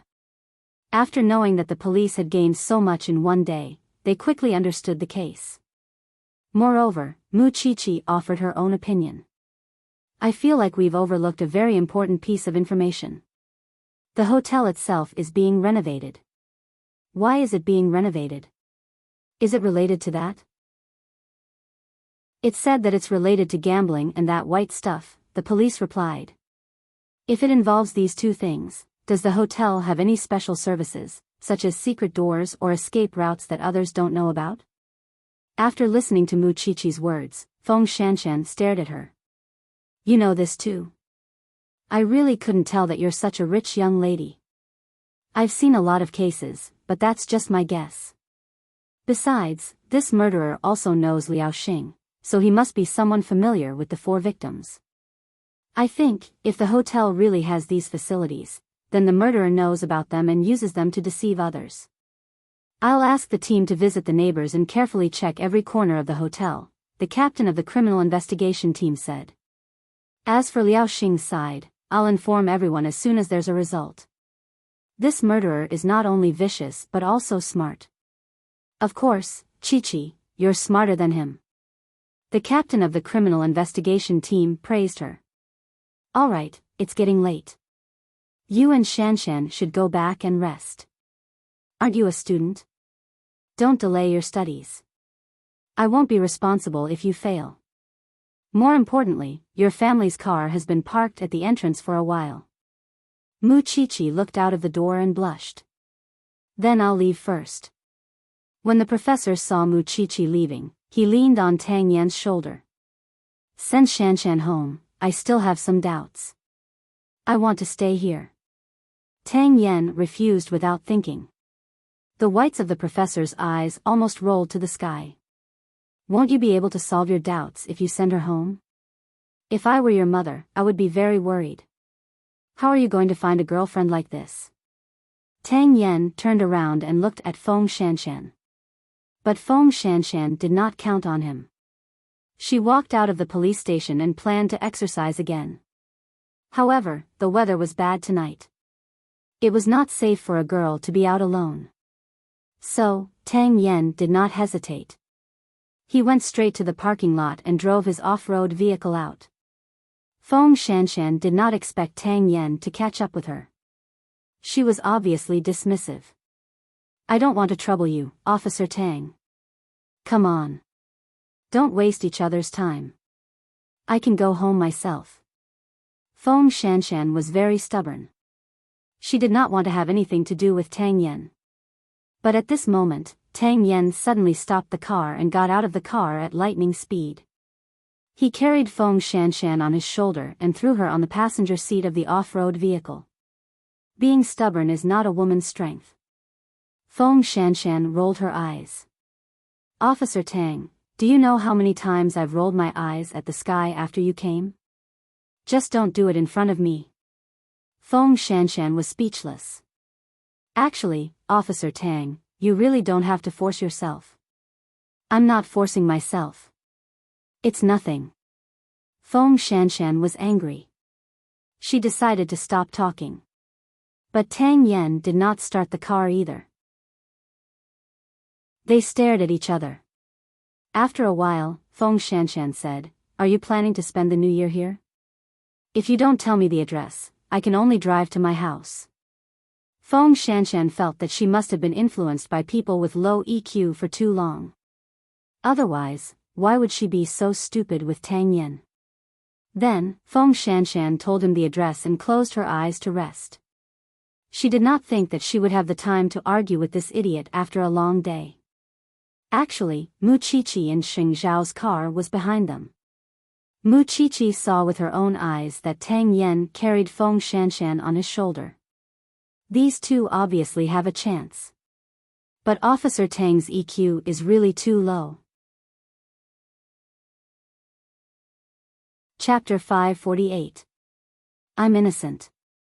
After all, I'm only looking at this matter as the Moon Elder. Mu Chi-Chi quickly raised her hand and swore. Feng Shanshan used to be annoying. But after you get to know her, you realize that she's not that bad. No, it's that she's so bad that you can't hate her at all. If she dares to lead you astray, I'll cripple her too. Mu Chi-Chi couldn't help but laugh. She leaned on Xing Zhao's chest and asked, But why do I feel that I'm bad enough? After all, I've turned my uncle into my husband. Xing Zhao hugged the threatening little thing. He really wanted to pin her down on the bed and teach her a lesson. Of course, when the time was right, Xing Zhao would take the initiative to find out what kind of murder cases had happened in the police station. Because his mind would calculate if those cases would affect Mu Chi-Chi's safety. As for tracking down the criminals, that was his little thing's interest. The next afternoon, Xingkai suddenly returned to Jianchuan after going to Europe. He requested for a temporary board meeting and asked Grandpa Sheng and third brother to attend. He said that he had found a way to solve the Tiffany and Company's crime. Grandpa Sheng didn't know what trick he was playing now. Before he went to Huang Yao's board meeting, he asked his lawyer to send a copy of the will to Xing Shao. However, Xing Shao frowned when he received the document. But Grandpa Sheng's lawyer told him, "I hope that eighth young master can keep this document safe. You don't have to open it now. It might be of great use at a critical moment." "All right. Go back and report," Xing Shao said to the lawyer. "Then I'll leave first." "You go ahead." As smart as Xing Shao was, how could he not know what was in the document? That would be underestimating him. Grandpa Sheng was extremely distrustful of second brother now. So, he gave this to Xing Shao in the hope that he could stabilize the Xing family. That old thing was clearly going to live to 100 years old. Still, it was a blessing for third brother to have this document in his hand. He used to think that Xing Bowen's character was not suitable for business or investment. But now that he thought about it, his generous character might be useful. Soon, the group rushed to the conference room of Huang Yao. At that moment, Grandpa Sheng and third brother had no idea what Xingkai was up to. The only thing they knew was that it was definitely not something good. At 4:00 in the afternoon, Huang Yao's interim shareholders meeting was held smoothly. On the other hand, Xingkai, who had just returned from abroad, was not as anxious as when he left. He looked at the company's shareholders, Grandpa Sheng, and Xing Bowen. "Chief Sheng, I wonder if your promise of a week still counts. Also, what progress have you made in the past? Don't keep me guessing anymore." Of course, if I didn't go there, I wouldn't have known that my good third brother has always been in close contact with the Tiffany family. So, I think it won't be a problem for Huang Yao and Tiffany to continue working together. What do you think, third brother? Xing Bowen felt uncomfortable when he was called out. What did she mean by he was close to the Tiffany family? Don't you think it's too much to fight for power with me? Xing Bowen did not understand why Xing Kai was blamed on him.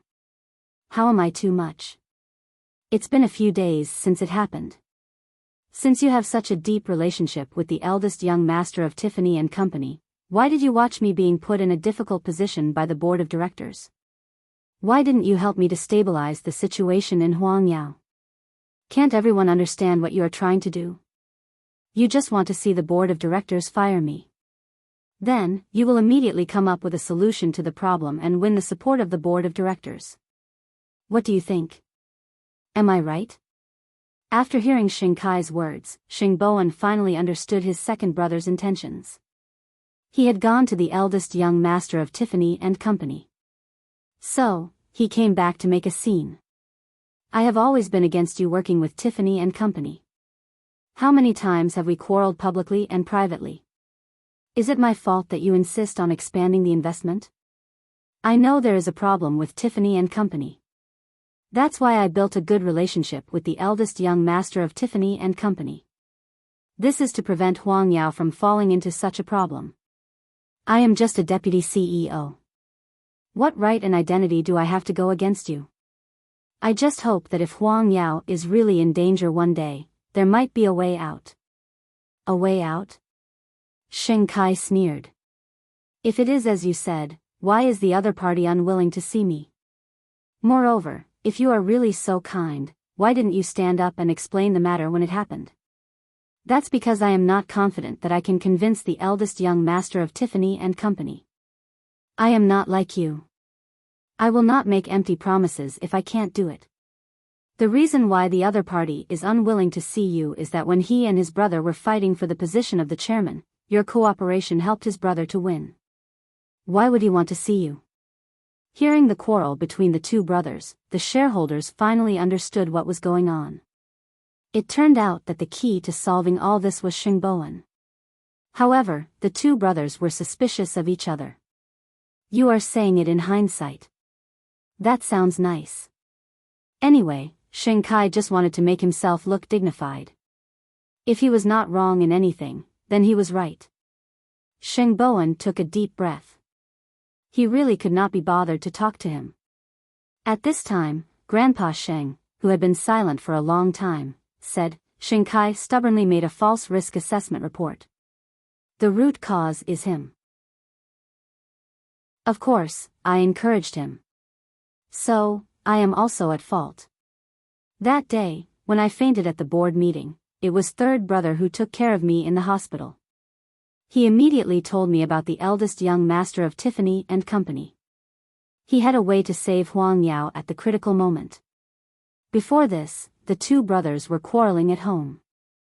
The third brother wanted the second brother to withdraw his investment, but the second brother refused to do so no matter what. Of course, I gave the power to second brother. I convinced myself to believe in second brother's judgment. So, I sided with second brother and overruled third brother again and again. But I did not expect things to develop like this. There's nothing we can do about third bro, so we secretly set up a connection. And in the 2 days he was in the hospital, he was also contacting the eldest young master of Tiffany and Company. But the eldest young master was worried about the hatred between him and second brother, so he did not give in. Now that second brother has returned to the country, he could not think of any solution. Instead, he started to attack third brother who had worked so hard. You are not just letting down the trust of the board of directors. Chapter 549. Sheng Kai looked at Grandpa Sheng in disbelief. Grandpa, you were the one who agreed to the Tiffany and Company project. Now that there is a problem, how can you blame it on me alone? Isn't it more important to get through this hurdle as soon as possible? I know you resent me for not being by your side to take care of you these 2 days. It was third brother who was taking care of you. But if I was by your side, who would know about the situation in Europe? You always have a lot of reasons. Grandpa Sheng stomped on the ground with his walking stick. Also, I don't resent you. I'm not on third brother's side because he took care of me. It's just that I've suddenly seen through many things. Grandpa, third brother, go to Europe immediately and look for the eldest young master of the Tiffany family. See if there is any way to salvage this matter. As for second brother, if the shareholders think that he is no longer suitable to be the CEO of Huang Yao, then you can express your opinion. Grandpa Sheng said calmly. Grandpa, you can't be so cruel to me. It's not fair, you're the one who caused this. Now, third brother is cleaning up your mess. You should understand this. Grandpa Sheng waved his hand to stop Sheng Kai from continuing.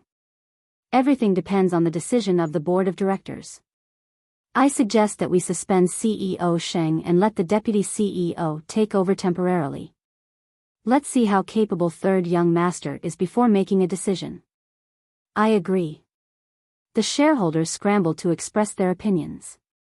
Have you forgotten the progress I brought to Huang Yao in the first half of the year? It's just a mistake. Is it necessary for you to hold on to it? Sheng Kai was furious. He slammed the table and questioned the shareholders. Why don't you think about it? When Xing Xiao left, he left such a big mess. If I didn't clean it up, would Huang Yao be where it is now? Now, you doubt my ability just because of a contract worth 10 billion? Isn't this too funny? The shareholders knew Sheng Kai's ability. But they also knew his ambition. Indeed, we have seen your contribution to Huang Yao in the first half of the year. But in the last 2 months, haven't you noticed the changes in yourself? You always get rid of dissidents. You should know very well how many times you have caused trouble for third young master in the dark. Not only do we need an outstanding leader, but we also hope that the person who leads us forward has a big heart. If you want to dismiss me, just say so. There's no need to come up with so many excuses. Sheng Kai sneered. Third brother, what do you think? Sheng Kai thought that third brother would admit that he did not have the talent and withdraw from the competition.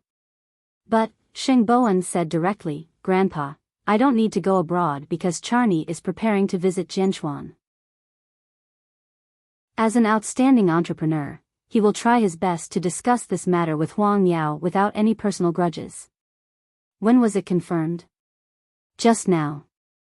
Xing Bowen took out his phone and showed the message to Grandpa Sheng. As for the position of president and vice president, we'll talk about it after this matter is resolved. What he meant was that he did not refuse. He was just afraid that Xing Kai would do something if he took over the position now. He did not want to be plotted against by Xing Kai before he even became the CEO. Well done, third brother.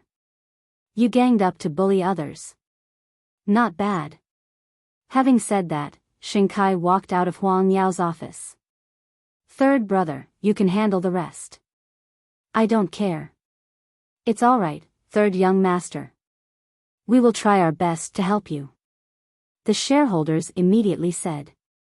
Well, if that's the case, we'll talk when Charney arrives at Jianchuan. Xing Bowen said to the shareholders.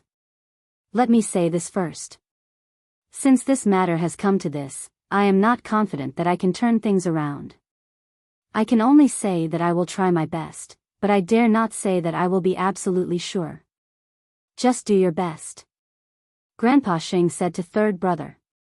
If that's the case, everyone is dismissed. The shareholders nodded and left the meeting room one after another. However, Grandpa Sheng did not move. Instead, he looked at third brother. You were not interested in these things before. Why do you want to go against your second brother now? To be honest, Grandpa, fighting for power has never been my hobby. However, Xiaoran and I also want to live a normal life. During this period of time, you have seen how second brother and his wife have been suppressing us. I have no intention to fight with him, but he doesn't seem to think so. He thinks that my existence is a great threat to him. Apart from me being the reason, he also thinks that I am colluding with eighth brother. I can drag him down from the position of CEO at any time. I don't want to let him down anymore. Grandpa Sheng patted third brother's shoulder. Since you want to do it, then do it. You are different from second brother and eighth brother. You are born to be more merciful. That's why I didn't think highly of you before. The business world is like a battlefield. That's why I always have eighth brother in my heart. Because he can attack and defend at the same time. But, I don't think I should underestimate you. Do it well. Third brother nodded. It was rare for him and Grandpa Sheng to have a peaceful conversation like this. In the past, Grandpa Sheng would explode whenever he mentioned Xing Xiao. Now, it was obvious that he had overcome that hurdle in his heart. Because he knew that if he continued to be the same as before, Huang Yao would definitely continue to have internal conflicts. There would be countless scenes of brothers killing each other. But second brother, you don't have to worry about it. I will handle it. Grandpa Sheng said to third brother. He did not even need to think about how Xing Kai would react. If he succeeded and won, he would constantly remind himself that he must not let Xing Xiao take away all the credit. But if he failed and suffered a setback, he would always blame Xing Xiao. Why did Xing Xiao leave this mess to him? Why did Xing Xiao have to make him suffer so much? Although he had been very successful in the past 8 to 9 months, he had also become more selfish. Of course, Gu Ziling's contribution was also part of it. Soon, Zhongting's office received the news. Xing Kai has been temporarily dismissed by the board of directors. The news has spread. Xing Xiao did not raise his head when he heard Su Chei's words. He only said, it will happen sooner or later. Even if it is not because of the Tiffany and Company's cooperation, he will be dismissed for other reasons. But it has been more than half a year. His arrogance have been triggered. He will not let it go just like that. But isn't it very dangerous for him to be with third young master? Chapter 550. When Xing Kai came home in the middle of the afternoon, Gu Ziling knew that he did not have a good time at the board meeting. But she did not expect that the board of directors would suspend him. And Grandpa Sheng, who had always been on his side, did not stand on his side this time. Perhaps it was because of the incident when Grandpa Sheng was hospitalized 2 days ago. They had exposed too much in front of Grandpa Sheng, which made him feel disgusted. And it was only a matter of time before people's hearts turned against each other. Gu Xiling saw that Xing Kai stayed in his study the moment he came home, so she let him calm down. But she could still hear the sound of something smashing in the study from time to time. How useless. He was being bullied by others, but he could not fight back at all. Later, Grandpa Sheng and Xing Bowen came home together. They saw Gu Xiling in the living room. When their eyes met, Gu Xiling did not avoid them. She calmed herself down. Grandpa and third brother are back. Where is second brother? He is in the study, Gu Xiling answered. Maybe he is in a bad mood.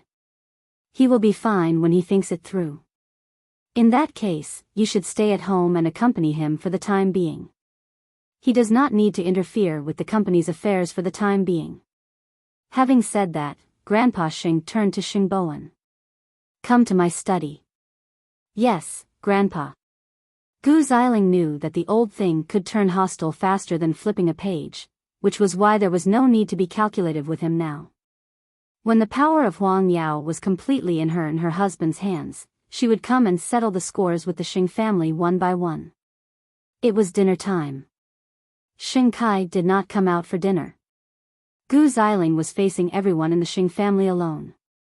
Unexpectedly, Hu Ran's stepmother called her at that moment.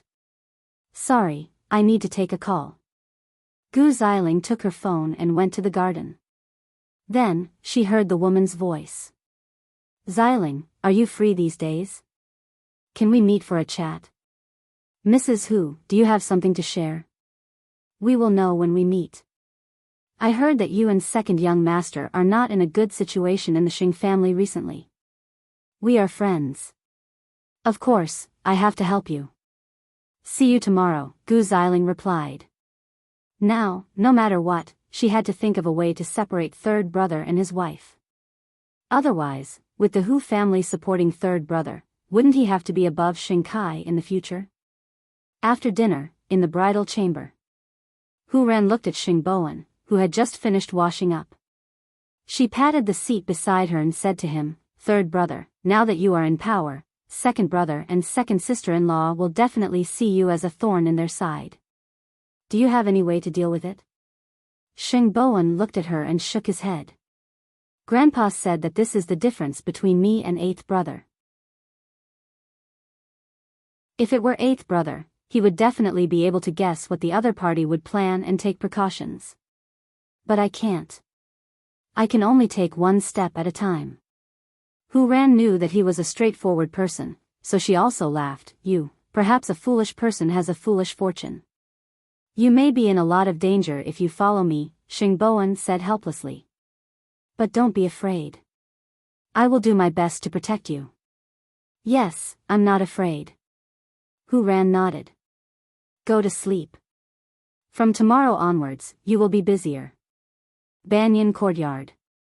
This was the name that Mama Xing gave to Mu Qiqi and Xing Xiao on the day they registered. At this moment, Mu Qiqi dragged her tired body into the house. She saw Xing Xiao sitting on the sofa, working while waiting for her. She squinted her eyes and lay on Xing Xiao's lap shamelessly. Hubby, Xing Xiao lowered his head and looked at the person on his lap. He laughed mockingly. If you need my help, just say it. Help me find an expert who is as skilled as Su Che, Mu Qiqi said with her big eyes. What are you going to do tomorrow? The police found the basement of the hotel. Shanshan and I will go down tomorrow, but we don't know what dangers there are down there. Xing Xiao turned Mu Qiqi's body over and gave her a good spanking. Just report it. You don't have to be so cunning. I'm just afraid that you won't let me go down. Look at how self-aware I am. I can't wait until something happens before I report to you. The man who just went to your team is as skilled as Su Che. Really? National martial arts champion, kickboxing champion. It turned out that this man had already done his research. Then I'm not worried. Xing Xiao looked at the back of Mu Qiqi's head. The little one was not worried about herself. She was just afraid that Xing Xiao would not agree. I'll give you a day of investigation on Saturday. I've arranged for you to learn self-defense during the weekend. You have to learn how to escape no matter how many experts there are around you. Got it. Mu Qiqi felt at ease after being hit. She climbed up from Sheng Xiao's lap and continued dragging her heavy body upstairs to the bedroom. Sheng Xiao put away the documents and looked at the little one, the corners of his lips curling up. It was a good thing that she knew to report to him. After their shower, they lay on their respective beds. Mu Qiqi could barely keep her eyes open, but she still asked Sheng Xiao, "How's third brother?" "Just sleep if you're tired. Don't talk so much." Sheng Xiao pressed her head against his chest. "No, I want to know. I want to know everything about you and your family. Otherwise, I won't be able to keep up with your family's conversation." Mu Qiqi's voice gradually softened. Sheng Xiao smiled when he saw that she had fallen asleep. "Even if I tell you now, you would still forget it tomorrow." Mu Qiqi slept soundly in his warm embrace until dawn. Early next morning, Mu Qiqi received a call from the professor. The police had found a passageway to the basement last night, and it turned out that there was a huge underground casino hidden in the entire hotel. There was a sturdy iron door down the passageway. It was locked and covered in dust, as if no one had gone in for a long time. Even so, there was a foul stench coming from inside. It was clearly the stench of a corpse, and it was not just any other kind of stench. The additional police arrived at the scene early in the morning. The police unlocked the door, but they could not find where the corpse was hidden. That was why the captain informed the forensics team to be in position immediately. The professor led Mu Qiqi and Feng Shanshan into the spacious basement. The entire place was half the size of the hotel lobby, but there was only one window and a bar counter. There were 4 stone pillars in the middle of the room, and there was a washroom on the left. The entire place was filled with the stench of corpses, but no one could find where the corpse was hidden. Mu Qiqi turned her gaze towards the washroom where the stench was thickest. Both the professor and Feng Shanshan noticed it too. Chapter 551. The bathroom was very simple. There was a sink, a squatting toilet, and a shower. The body is inside. Tang Yen glanced at it and turned to the professor. "It's time for you forensic doctors to take action." The bathroom was not big and could only accommodate about 3 people. The professor brought Mu Qiqi and Feng Shanshan into the shower. The body was highly decomposed and the giant appearance had begun to fade. The body was curled up in the shower in a sideways position. Obviously, someone put it in after the death. The deceased is a male between 60 and 65 years old. There are obvious strangulation marks on his neck and visible damage on his body. There are clothes fibers or skin flakes under his fingernails. There are no other injuries on other parts of his body. After eliminating the possibility of poisoning, we can basically confirm that he was strangled to death. I didn't expect that there would be another case involved. But it doesn't seem difficult to investigate. The secret passage in the bathroom above the hotel leads directly to the underground casino. The murderer knows this place and may have hidden here. But when did he leave in the end? Feng Shanshan raised a question. But soon, they began to feel numb. Because in order not to leave his own footprints, the murderer must have waited for the police to come before leaving. Because everyone thought that the murderer would leave his footprints before leaving, but no one would have thought that he would hide in this basement and wait for the police to leave before leaving. Now that there were so many police officers entering the hotel every day, how could they find the murderer's tracks? He's too cunning. Let's find the murderer first. There is evidence left under the victim's fingernails. It should not be difficult to investigate. Maybe there is a connection between the 2 cases. The professor stood up and said to everyone, "Let's go back and test it first." "I have a bold idea," Mu Qiqi said to the professor. At this time, Tang Yen also said to everyone, "Compare the DNA of these skin flakes with the 4 victims above." That's right. Mu Qiqi had the same idea. If it was really as they expected, then it was very likely that it was a vendetta. Then the murderer must be related to the victims. Okay. If that's the case, let's act quickly. Now that they had a breakthrough, everyone was pumped up. The police were confirming the identity of the deceased. But at this time, Tang Yen had a new question. Since there is no exit in the basement and he could only hide, how did Liao Xing get out? Everyone seemed to have fallen into this mystery. He said that after he saw the bodies, he was knocked unconscious. When he woke up, he was already outside. Our colleagues have also examined him. There is indeed a wound on his head. No, there is something wrong with his logic. Before we came in, the murderer was hiding in the basement. If Liao Xing was knocked out by the murderer, he would have been sent away immediately. It is impossible that we did not find the murderer's tracks. But if Liao Xing waited for us to arrive before he was sent out by the murderer, who called the police? This doesn't make sense at all, so he must be lying. You have to retry him. Previously, we ruled out Liao Xing as a suspect because we thought there was an exit in the basement and both he and the murderer could leave. However, since there is no exit in the basement, he must be lying. After Tang Yen finished speaking, the results of the DNA comparison were out. This skin tissue belongs to the elder brother, Liao Xing. You've guessed correctly. However, there's something even more shocking. This deceased is Liao Xing's biological father, who is also the biological uncle of the deceased brothers. In that case, was there still a need to continue investigating? The result was obvious. Because there was substantial evidence, Liao Xing confessed in the end. But what was different from the police's speculation was that he did not kill the 4 people to avenge his father, because he did not know that his father had died in the basement. He had killed those 4 people because the 2 brothers had taken pity on him every day and allowed him to come over to earn tips. However, they had humiliated him, mocked him, and even called him incomparably ugly, neither human nor ghost. Liao Xing had long wanted to kill them. He had imagined it thousands of times in his heart. That morning, the 2 brothers asked Liao Xing to go and earn tips again, but Liao Xing took the opportunity to meet his wife.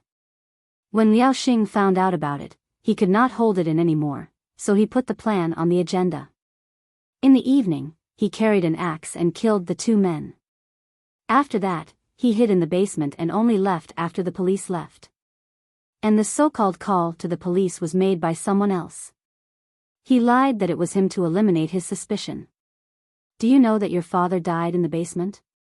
The murderer is Liao Xing. Liao Xing was shocked at first, but then he laughed. This is retribution.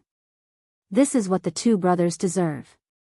Liao Xing, you will eventually be punished by the law. This is at most a crime of passion. If I had more time, I would definitely be able to make it so that the police will not find any traces. But the 2 brothers are really hateful. I can't help it. Mu Qiqi and Feng Shanshan felt bad when they saw the murderer's ferocious side. That's why I said that the living are the scariest. The case is solved. I'll treat everyone to afternoon tea, the captain of the criminal investigation team said to everyone. But Tang Yen did not fit in. You guys go ahead. I don't need it. Boring soul. Feng Shanshan could not help but say to Tang Yen with her back facing him. That's not it. He is going to help me make something in the afternoon, the professor said to Feng Shanshan. You guys go ahead. I won't go. Mu Qiqi looked at Tang Yan's back as he left. She could not help but lean on Feng Shanshan's shoulder. Actually, he is quite capable. Moreover, the one in my family said that he is the national martial arts champion and kickboxing champion. But his EQ is so low. Feng Shanshan shook her head. I really suspect that this kind of person will never get married. Even if he does get married, there must be something wrong with his wife. If you don't care about him, why did you say so much? Mu Qiqi said and turned her face. Besides, you have talked so much about him behind his back. Isn't it enough? Not far away from them, the professor smiled helplessly and said to Tang Yen, "Can't you be a little gentler to girls? When will I see you with a girlfriend? I think women are troublesome, especially Feng Shanshan." "Why her? She has a lot of demands," Tang Yen said coldly and turned to enter the forensics laboratory. Chapter 552. In the afternoon, Gu Xiling and Hu Ran's stepmother agreed to meet at a cafe. When they saw each other's eyes, they knew that they were going to work together again. "You called me. What's the matter? Tell me." "I found out that Hu Ran, that little bitch, has extended her claws into the entertainment industry. My friend told me that she and your third young master are investigating me. Are they tired of living? I think Hu Ran is tired of living. How do you want to deal with her?" Gu Xiling asked Mrs. Hu. "Don't forget that she has regained her sanity. She is not so easy to deceive. That girl is like a basin of clear water. She has never been stirred. How would she know how deep the water in the entertainment industry is? I can ask my friend to help me teach her a lesson. I could have done it alone, but I thought of the situation you and second young master are in now. So, I want to ask you if there is anything I can help you with." Gu Xiling laughed when she heard this. "Of course. The eldest young master of Tiffany and Company is coming, and third young master is going to meet him. If you can control Hu Ran, you can control third young master. Then, he will not be able to cooperate with Tiffany and Company anymore. Mrs. Hu, I will be very grateful if you can give me such a big gift." "What are you talking about?" Mrs. Hu said. "Give me an exact time so that I can arrange it." "No problem. I will contact you again when I go back." Now, the group of old guys in Huangyao had placed all their hopes on Xingboan. Well, in that case, she would make Xingboan look bad. She wanted to see if Xingboan could still remain indifferent when he found out that something had happened to Hu Ran. Gu Xiling thought that Xingboan would not be able to turn the situation around. But unexpectedly, Hu Ran's stepmother appeared. Man proposes, God disposes. At the police station, they had just sat down to drink tea when they received another call. This time, it involved a female star in the entertainment industry. "Chi-Chi and Shan-Shan are here. It will be convenient for me to bring you out." When the captain of the criminal investigation team heard this, he immediately laughed. "I think the two of you shouldn't go to university. Just stay here and help your professors. This way, it will be faster than going to any university." "You're talking nonsense again. You should know what Chi-Chi's family does. A diploma is equally important to her." The professor waved his hand. "Besides, they should have a wider sky. What's the matter with me?" The group of people chatted and laughed as they went out again. Tang Yen rode his motorcycle and followed behind. In Mu Chi-Chi's eyes, Tang Yan's motorcycle was quite flashy. It did not match his temperament at all. Soon, the group arrived at the crime scene, the Dolphin Bay Villa. The deceased was the owner of this villa. She was also a senior actress in the entertainment industry. Her name was Shenqing. The deceased died at the top of the stairs on the first floor. There were many soft tissue contusions on his body, which should have been caused when he rolled down the stairs. However, the specific cause of death can only be known after your forensic examination, the policeman who had arrived earlier said to the professor and the others. The dead body was discovered by the assistant. There was no shooting this morning. Shenqing was resting at home, so the assistant didn't disturb her. However, when it was time to shoot, Shenqing still hadn't appeared. The assistant couldn't get through to her, so she came to look for her. Only then did she realize that she was already dead at home. This should be an accident, right? The professor squatted down and looked at the body. He shook his head. Don't jump to conclusions so early. Why is there so much blood when she rolled down the stairs? Mu Chi-Chi looked at the bloodstains beside Shenqing's body. I suspect that there is internal bleeding in her abdomen. We can only know this after the autopsy. From the looks of it, the injury from rolling down the stairs is not fatal. Tsk. Such a beautiful actress. It's such a pity that she died just like that. I'm still her fan. A policeman at the side sighed. At this time, the leader of the criminal investigation team began to assign tasks. There was no doubt about the identity of the deceased. Professor, what's the time of her death? Between 1 and 3:00 last night, Muchichi answered. The professor smiled and nodded. Yes, that's the time. So, they had to go to the property management to get the surveillance cameras to confirm who entered and left the villa during that period. In addition, they had to start interrogating Shin Qing's social relations. You have to be careful. This case involves the entertainment industry. So, it will definitely attract a lot of attention. You must be careful of your words and actions. Don't leak it out so that the murderer can get any useful information. Soon, the police got the surveillance cameras. From the surveillance cameras, it showed that 3 people appeared in Shin Qing's villa between 1 and 3:00 in the morning. And one of them was the paparazzi that Hu Ran and Xing Bowen had been looking for recently. This paparazzi was greedy and had blackmailed many people in the entertainment industry. More importantly, this paparazzi was Hu Ran's stepmother's good friend. And this time, she set up a trap to hire this paparazzi. But she did not expect him to be involved in a murder case. Chi-Chi, whether it's a rich family or the entertainment industry, I hope that you can help if we really need public relations. I will try my best, Mu-Chi-Chi answered. When they carried the body back to the forensics laboratory, the entrance was full of media. Moreover, Mu-Chi-Chi was a famous person in the first place, so the media naturally surrounded her. Seeing this, Feng Shanshan smiled at her. Your mission is here. Miss Mu. Miss Mu. Can you tell us if Shin Qing is really dead? How did she die? Was it a crime of passion or revenge? Did Huang Fu get someone to do it? Hearing this, Mu Chi-Chi was confused. Who is Huang Fu? Because of the TV series Love as Deep as the Sea, Huang Fu and Shin Qing fought for the female lead role. It must be Huang Fu, right? Mu Chi-Chi extracted the information and said to them, the police will solve the case as soon as possible. Don't make wild guesses and hurt others.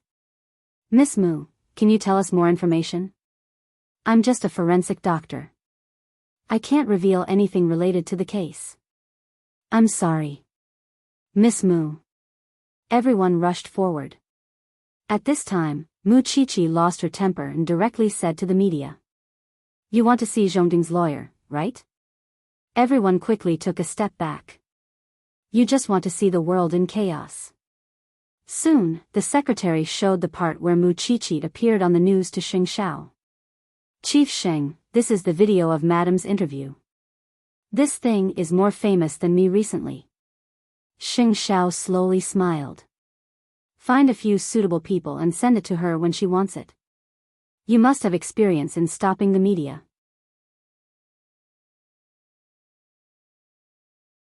Chapter 553. The eldest young master of Tiffany and Company had already boarded the plane. He would arrive in Jianchuan in 10 hours. So, Gu Xiling called Hu Ran's stepmother when no one was around. He will arrive tonight. How are your preparations? Hu Ran's stepmother did not know that her friend had been targeted by the police. She said, I will call him later. I will lure Hu Ran out tonight. Don't worry. Then I will wait for your confirmation, said Gu Xiling. After the call, Gu Xiling looked around to make sure that no one in the Xing family saw her. Then, she went back to the living room.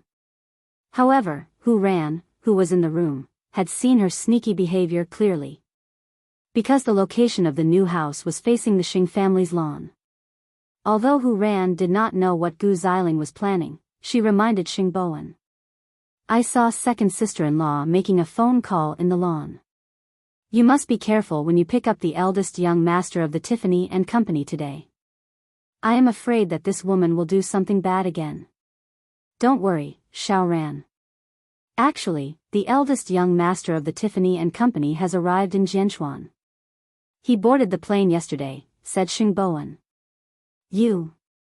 Why didn't you tell me earlier? I was worried too. You don't know either. That's why they did not notice anything. Xingboan explained.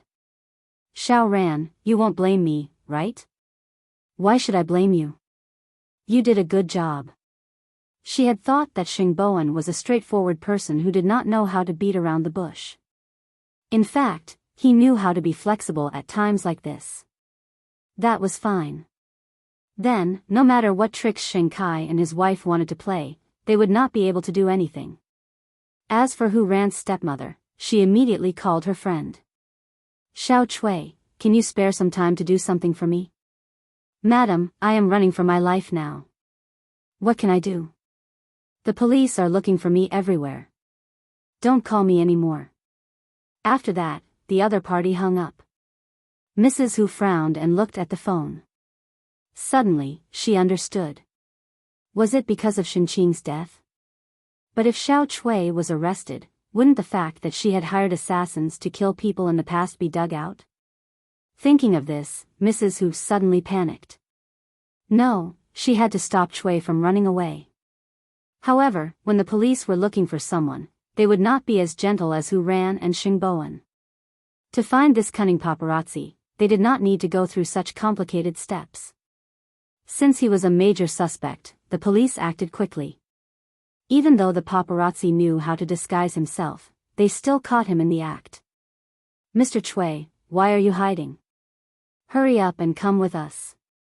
No, Uncle Police, I didn't do anything wrong. Why are you looking for me? Why did you run if you didn't commit any crime? If you have anything to say, come back with us to the police station first. Therefore, within a few hours, the paparazzi was brought back to the police station. At this moment, the other suspect was being interrogated. She was Xinqing's best friend, a designer. Last night, she received a call from Xinqing and came over to chat with her. However, she received a call from her husband saying that their son had a fever, so she hurried back. The police had collected her fingerprints and DNA, but she was less suspicious than the paparazzi. Because she was the first person to enter the villa and left 20 minutes later. There was a man who came in the middle of the night, and they were still verifying his identity. The last person was the paparazzi. If Xinqing had died before this, why didn't the other two people call the police? Of course, there were still a lot of doubts in the case. They could not conclude who the murderer was yet. The designer cooperated with the investigation and soon left the police station. At this time, it was the paparazzi's turn. After entering the interrogation room, the paparazzi began to panic. Uncle Police, I know a lot of gossip in the entertainment industry. Do you want me to tell you? Don't talk nonsense. Just tell me, why did you go to Xinqing's house between 1 and 3:00 in the morning yesterday? Officer, in our line of work, we have to abide by our professional ethics. We can't disclose the privacy of our guests. You probably don't know the seriousness of this matter. Xinqing died between 1 and 3:00 in the morning last night. During this time, you were the last person she saw. You could say that she died after you left. Are you still not going to tell us the truth? This is a human life. Are you sure you can bear the responsibility? When the paparazzi heard this, he panicked and said, Officer, I know that in your line of work, you hide all day long just to dig into the private lives of celebrities and then scam them. These are all ill-gotten gains. You know very well that. Even if you don't tell us, we can still find out. It's just a matter of time. Think about it yourself.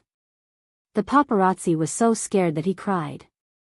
Officer, I'm just a little paparazzi. I'll tell you. I'll tell you everything. This is what happened. Xinqing and Huang Fu have always been competitors. I got news from Huang Fu that Xinqing had an illicit relationship with a married man. So, she asked me to keep an eye on Xinqing. Last night, I was outside Xinqing's villa. At about 1:30, I saw Shinqing's best friend go to the villa and came out not long after. At about 2:00, a man wearing a black hat also went to the villa at Dolphin Bay. I took a lot of photos, but after 20 minutes, the man also left. I saw the door of the villa open, so I went in with the photos. I wanted to discuss some business with Shinqing. Then, I saw Shinqing sitting on the sofa drinking. She ignored me. I told her that I took photos of the man, but she arrogantly asked me to release the photos. I thought that since she was not afraid of threats, I couldn't stay there any longer. So, I turned around and left. That's the whole story, officer. Outside the interrogation room, several people were watching the whole process. However, no one believed the paparazzi's words. This man is like a stinky rat in the entertainment industry. Everyone wants to beat him up. And the dirty things he does behind the scenes are unimaginable. Not only that, because of his profession, he is cunning by nature. If we want to get information from him, we need to use some tricks. Muchichi also said, he thinks that he is experienced and knowledgeable. He can even survive in the dirty entertainment industry, let alone deal with the police. Based on what he said just now, I only believe one thing. That is, he was squatting outside Shinqing's villa. Since he said that he was taking photos of Shinqing, he must be able to get the photos and videos of the man in the hat. Chapter 554. Since the paparazzi was arrested and sent to the police station, Hu Ran's stepmother's matter could not be carried out. Of course, her cooperation with Gu Xiling would not be counted. However, Gu Xiling waited for Hu Ran at home, but Hu Ran did not leave. Why was Hu Ran still at home when the person in charge of Tiffany and Company was about to arrive? Gu Xiling could not help but call Hu Ran's stepmother. But no one answered Mrs. Hu's call. Bastard. Liar. She had promised to teach Hu Ran a lesson. But what happened? Hu Ran was still sitting here drinking tea as if nothing had happened. Gu Xiling did not know how scared and guilty Mrs. Hu was now. To make sure that the paparazzi was not lying, she even drove to the police station. But her car was seen by her colleagues. Since it was a luxury car, she had to let Muchichi identify it. Muchichi was surprised when she saw it. Because she had gone to the Hu family with Xing Xiao and met Mrs. Hu before, she could confirm her identity. But she did not know why this woman was here. Do you know her? She is the stepmother of someone I know. She used to be in the entertainment industry. But she married into a rich family and retired from the industry.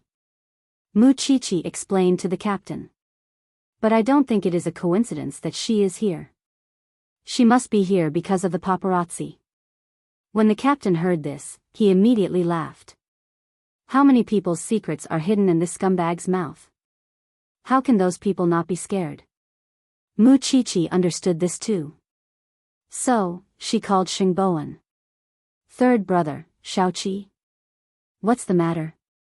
Xingboan was having dinner with the eldest young master of Tiffany and Company at the moment. I saw Mrs. Hu at the police station today. You should know that the police station arrested a paparazzi because of Shinqing's case. I guess Mrs. Hu must be here because of this paparazzi. After all, it is related to third sister-in-law. So, I called you to ask you to pay attention to Mrs. Hu. I am afraid that she is hiding some secrets and will implicate the Hu family. Xingboan was excited when he heard Muchichi. Is his surname Chui? Yes. Chichi, how about this? I will ask Xiao Ran to call you and talk to you about this. You can help her. Although Muchichi did not know what it was, she still agreed. Okay. A few minutes later, Hu Ran called. Chichi, I heard from your third brother that the police station has arrested the paparazzi. You might not know how long your third brother and I have been looking for him. Speak slowly. Do you know that I got into a car accident 2 years ago? The murderer was hired by my stepmother, and the person who knows about this is the paparazzi with the surname Chui, Hu Ran explained concisely. Chichi, can you help me? No wonder your stepmother wants to come to the police station. Muchichi suddenly understood what Mrs. Hu was worried about. Third sister-in-law, we are investigating Shenqing's case now, and this paparazzi surnamed Shui is very difficult to pry open his mouth. Let me tell the team about this first. If I can help you, I will try my best. But after all, this is not a case. Everything has to follow the procedures. Do you understand what I mean? I understand. Anyway, thank you. Hu Ran was very excited. But she also knew that Muchichi was in a difficult position. After all, this had nothing to do with Shenqing. Muchichi hung up the phone and looked at the black sports car outside the door. Then, she turned around and told the captain about the background of the paparazzi. This person is the second wife of Boss Hu, a real estate developer in this city. She used to be a celebrity. I called her just now to find out why she came here. 2 years ago, she hired someone to kill her stepdaughter. And this paparazzi surnamed Shui is the insider. She is afraid that the paparazzi will say something that he should not say. As long as the paparazzi is willing to confess, I will settle this case together, said the captain of the criminal investigation team. Captain, thank you. It is our duty to get rid of the evils for the people. After that, Muchichi returned to the forensics laboratory. The professor had already dissected Shenqing's body. Her internal organs are all ruptured. Of course she would vomit so much blood. We have found the cause of death. She must have suffered a serious blow or impact before she died. The skin damage is not obvious, and the boundary of the bleeding is not clear. Although it is in the shape of a strip, there is only one line. We can't be sure if it was caused by a round wooden stick. The main thing is that it looks light on the outside but heavy on the inside. The murderer is very good at using force. Does that mean that this person knows a certain level of self-defense? Or maybe he has practiced something related to fighting or martial arts? Muchichi guessed. We can't rule out this possibility. Now, we still can't confirm the identity of the second man. The paparazzi are all dishonest. We can't find any traces in Shenqing's house either. This case seems to be quite tricky. Feng Shanshan could not help but sigh. I really don't know what kind of torture she suffered before she died. On the other hand, Hu Ran told her father about her stepmother going to the police station. She also mentioned the car accident that happened 2 years ago. When Papa Hu saw the photo, he became more suspicious of his wife. Xiao Ran, I know. I'll be careful. Dad, I can't find any evidence. But the heavens are fair. I just hope that I won't hurt you by doing this. If she really treated my daughter like that 2 years ago, I won't tolerate her. Papa Hu said firmly. At this time, his wife opened the door and entered the living room. She looked very tired. Where did she go? I haven't seen her all day. Papa Hu deliberately asked his wife. Drinking tea with a friend.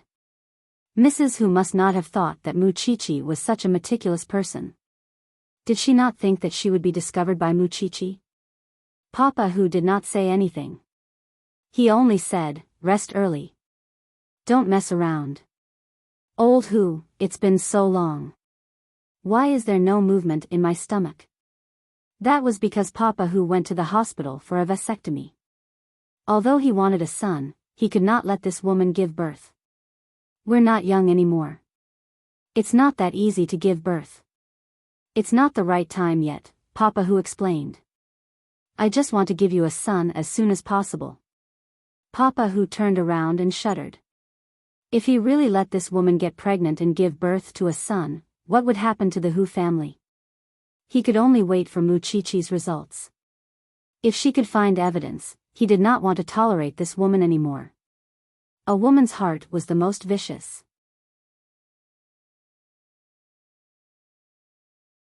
Chapter 555. In the end, Gu Xiling waited at home for the news for the whole day. But Mrs. Hu ignored her. She said that she would help. But now she doesn't even answer the phone. Damn that old woman. Hu Ran heard this from behind Gu Xiling.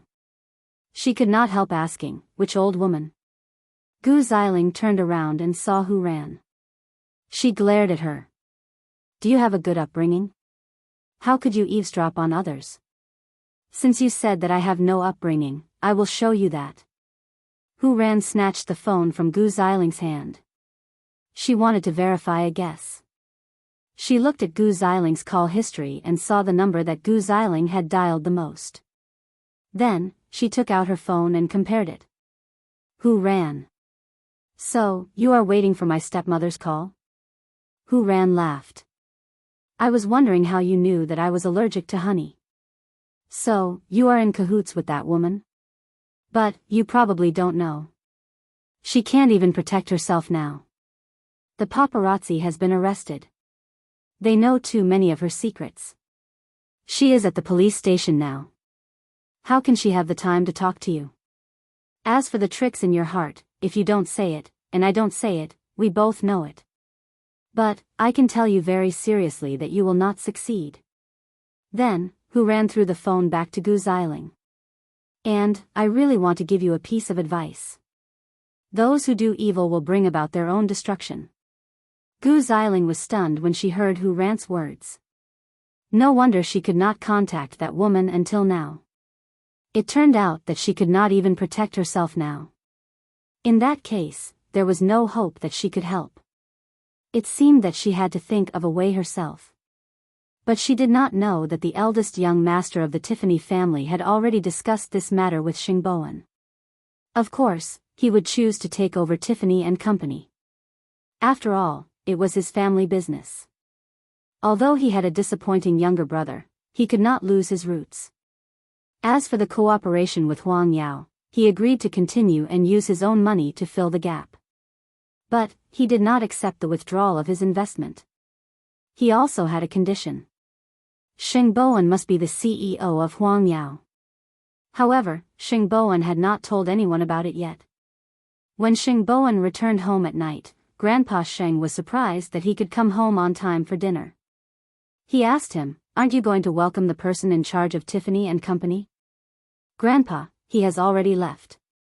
Actually, he arrived in the morning.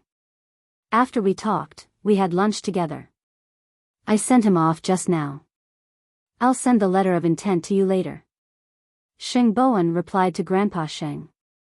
Grandpa Sheng looked at Xingboan in shock.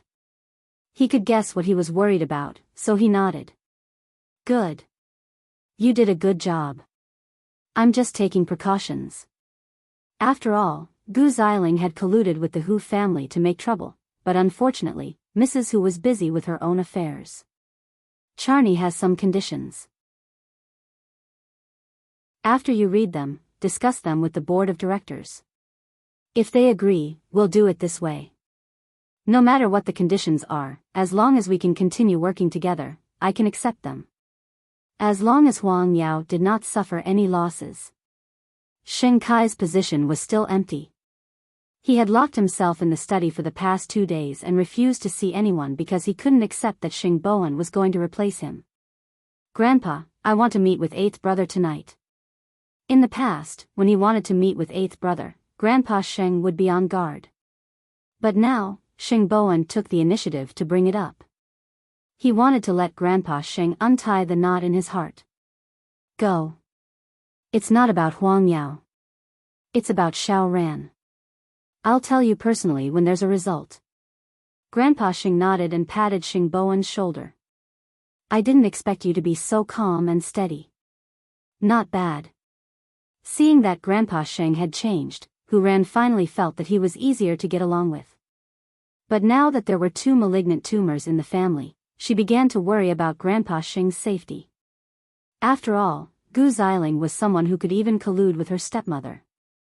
But now, they would not dare to do anything to Grandpa Sheng. At 9:00 at night, 2 cars stopped at the entrance of the Criminal Police Bureau.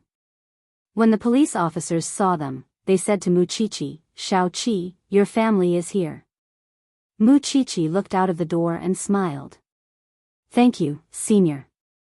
Chichi, Since there are no clues now, you and Shanshan should go back first, the professor said to Muchichi and Feng Shanshan. I won't go back. I don't have a family to send me back. Feng Shanshan took a magnifying glass and observed the body of the deceased, including her clothes. Tang Yen, seeing that the professor was going to ask Tang Yen to send her home, Feng Shanshan quickly said to him, Professor, I'll go home myself. I don't want to trouble anyone. Sigh. Tang Yen is not a monster. Look at how popular he is. Feng Shanshan was about to mock him, but she seemed to have found something unexpected. Professor. I found something. When Shinqing died, she was wearing silk pajamas, a robe, and a suspender. But when her body was found, her clothes were intact, so they paid more attention to the robe. But now, Feng Shanshan found something that looked like fingerprints on the suspender. Let's do a comparison immediately. At this time, Muchichi had already walked out of the police station. When she saw Xingboan and Hu Ran, she said to them, Are you here for the paparazzi? Get in the car first, Xing Xiao said to her. Muchichi nodded and sat beside Xing Xiao. At this time, she heard Xing Xiao say, Do you think that everyone is like me and can stand the smell on your body?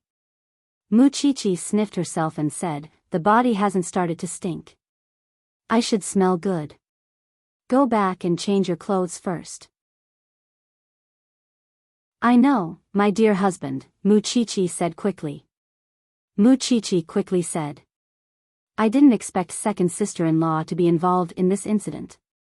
I didn't expect her stepmother to be so ruthless. That's right. Any progress?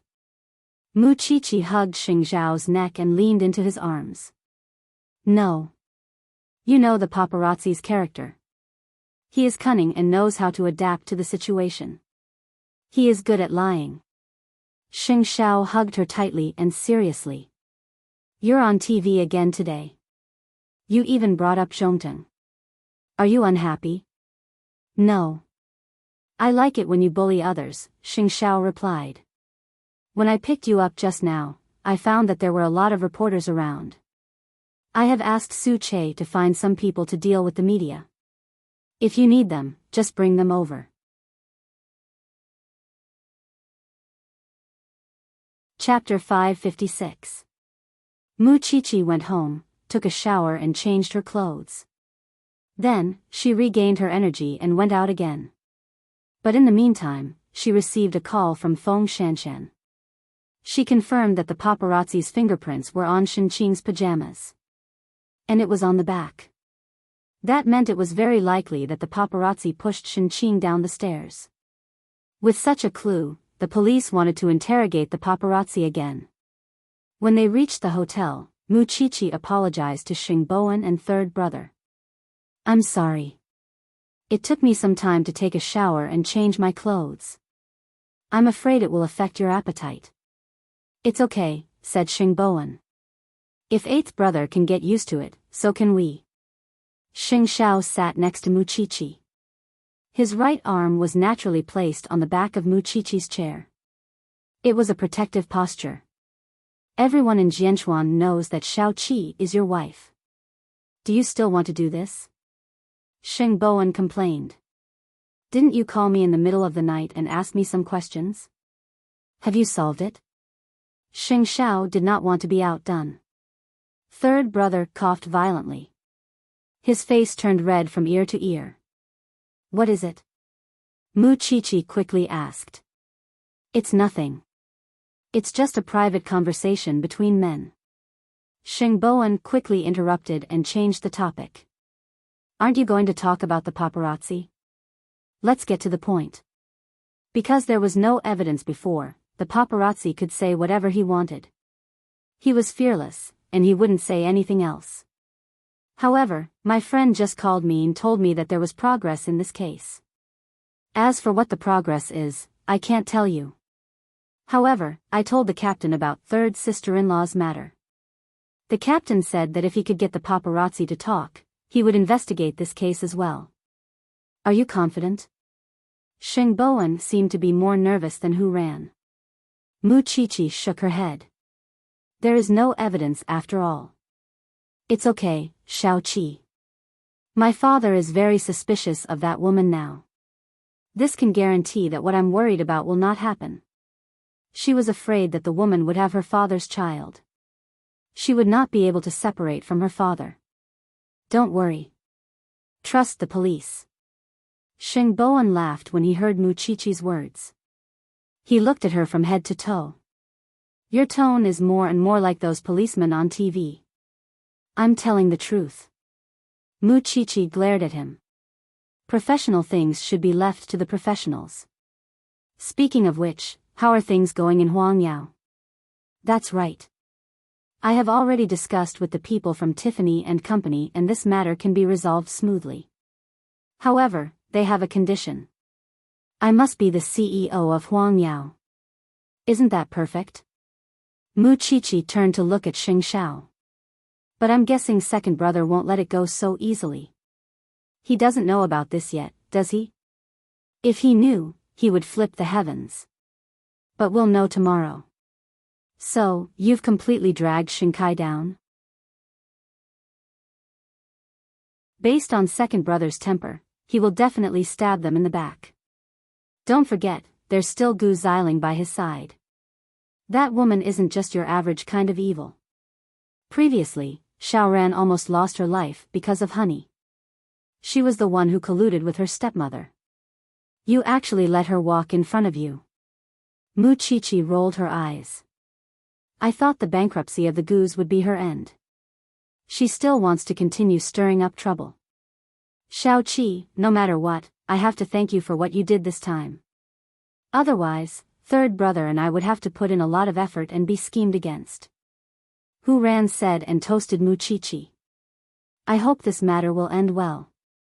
Mu Qiqi was smiling happily, but Xing Xiao couldn't. Why are you pulling a long face? Your teachers have been calling me all day today. What do you think? Xing Xiao asked her. He had clearly told Mu Qiqi to go to class today and practice self-defense. But she had been staying in the branch office all day and refused to answer all the calls from strangers.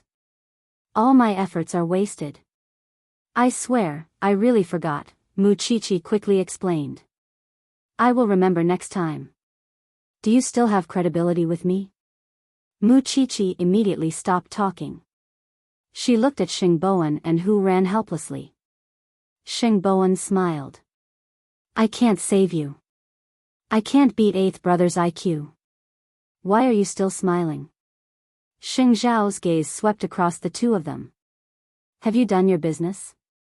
Xing Bowen choked and could only pretend to be mute. This person was really unforgiving with his words. Grandpa agreed to let me come out to see you today. I think he has slowly thought it through. After hearing Xing Bowen's words, Xing Xiao suddenly thought of the document that Grandpa Xing gave him. It was not that Grandpa Xing had thought it through, but he had recognized some facts. Because third brother and Hu Ran were not there, the Xing family was not very lively. Perhaps because he knew that third brother was not at home, Xing Kai finally walked out of the study to eat. However, his untidy appearance was really surprising. After the meal, Grandpa Xing got up from the dining table. Second brother, come to my study. Xing Bowen snorted coldly. He put down his bowl and chopsticks and followed behind Grandpa Xing. As soon as he entered the study, Grandpa Xing asked him sternly, look at yourself. What a scandal. Didn't you force me to be like this, Grandpa? Xing Kai sneered while leaning on the bookshelf. Didn't you see that I don't have the support of the Gu family, so you turned your eyes to third brother? Grandpa Xing took a deep breath. He suddenly felt that he could not communicate with Xing Kai at all. Because second brother's heart was filled with resentment. There will be a board meeting tomorrow. Third brother will replace you as the CEO. You two can exchange positions. Second brother, your current mentality is not suitable to be the CEO. Grandpa Xing said to Xing Kai seriously. Think about it. There's nothing to think about. I don't want to be the deputy CEO. I plan to sell my shares and leave the Xing family. I believe that Grandpa will not stop a useless person like me. Second brother. Grandpa Sheng was shocked. I said that I will not let anyone leave the Sheng family. Then don't drag me down from the position of CEO. Sheng Kai was very agitated and his emotions exploded. I am either the crown prince of Huang Yao, or I am nothing. Having said that, Sheng Kai wanted to leave the study. However, Grandpa Sheng was so angry that he collapsed in front of the desk and fainted again.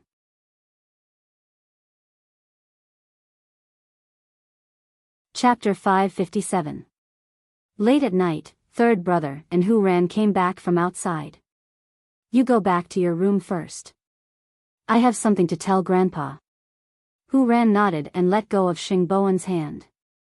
He smiled and walked to the door of Grandpa Sheng's study. He saw the light in the room, but Grandpa Sheng did not respond. Xing Bowen went to Grandpa Sheng's bedroom. When he saw that there was no one there, he realized that something was wrong. He quickly knocked the door open and saw Grandpa Sheng lying on the ground. He quickly called for someone. Butler, call the ambulance.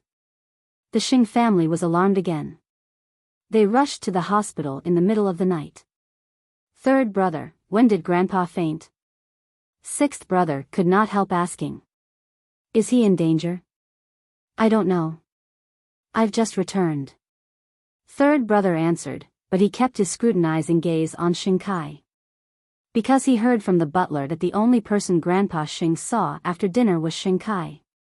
I hope Grandpa is fine. Second brother, what did you say to Grandpa last night? Hearing Xing Bowen's question, Sheng Kai looked at him coldly. Why? Are you suspecting that Grandpa's illness is because of me? The doctor said that Grandpa should not be agitated.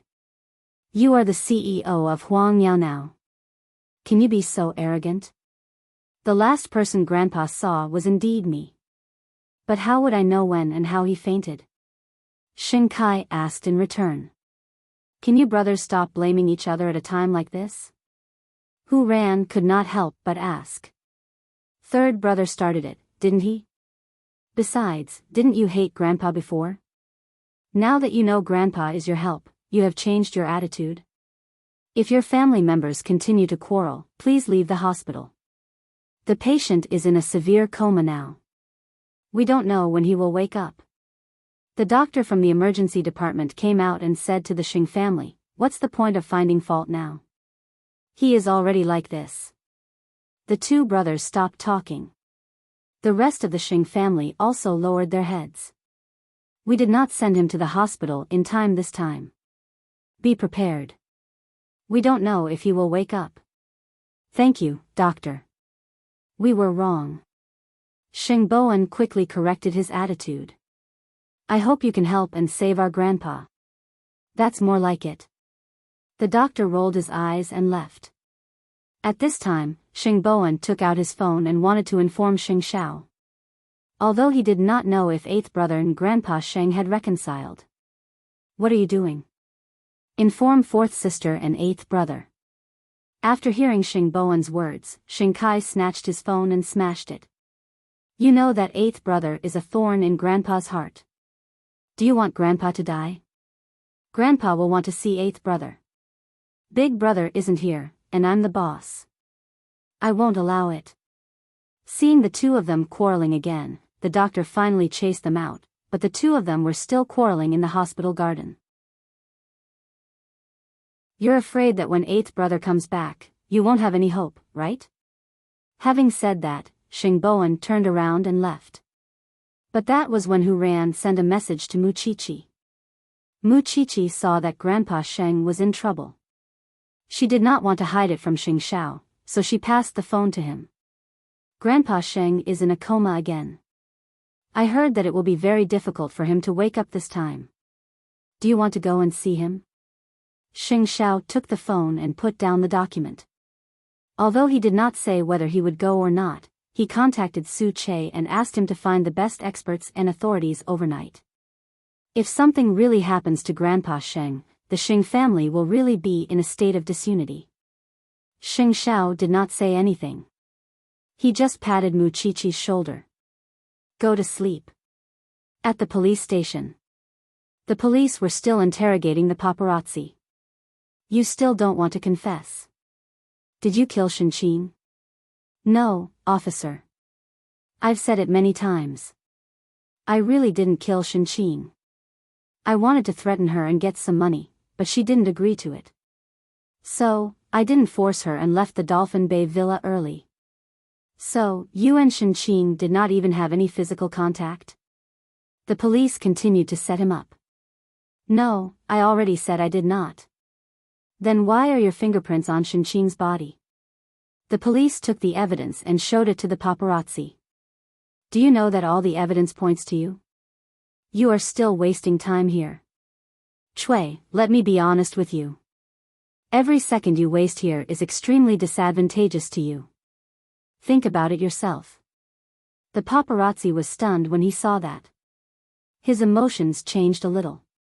But it was not enough to make him break down completely. So, the police continued to set him up. Your dirty deeds are really one after another. It's fine if you don't admit to killing Enchanting. But tell me about the car accident that happened 2 years ago. Your good friend, Mrs. Hu, came to the police station today. In order to express our suspicion, we went to the police station to find out why she came. So, it turns out that she was afraid that you would spill the beans. That case has nothing to do with me.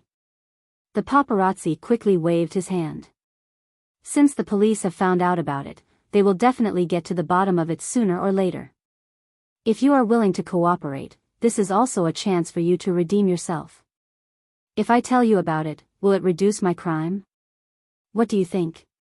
The police asked. About that matter, the most I can do is not report it. The paparazzi quibbled. After my friend married into the Hu family, she could not have a son because her stepdaughter was very against it. So, she found someone in the circle who did the work for her. Unfortunately, the stepdaughter was very lucky and did not die. Who is the person who did the work? I can't tell you. I'm afraid of death. I can only say that he is very famous. Alright, now tell us how you got the fingerprints on Enchanting's body. The police led the paparazzi around and back to the original point. The paparazzi thought that he could divert the police's attention with another topic, but he did not expect that the police were really used to his little tricks. In the end, he could only confess. Yes, I did push her, but I did not kill her, officer. Moreover, I did not mean it. At that time, Enchanting could still move, so I thought that she just fell down, so I did not call the police. Didn't you say that you did not touch Enchanting? Now you pushed Enchanting. Which of your words is true and which is false? Moreover, even if she could still move and was only injured, you could call the ambulance. Maybe her life could be saved. Have you thought about this?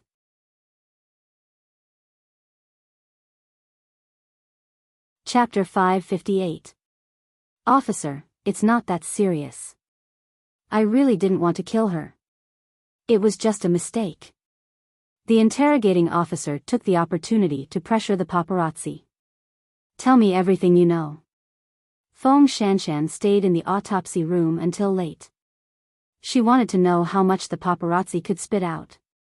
Unfortunately, the paparazzi only admitted that he pushed Enchanting. Of course, he also told her about the car accident and the name of the person.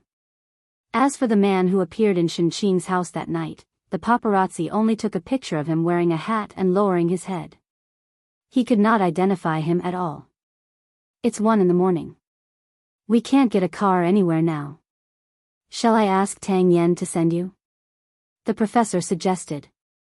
At this hour, it was dark and windy outside. Feng Shanshan was still afraid.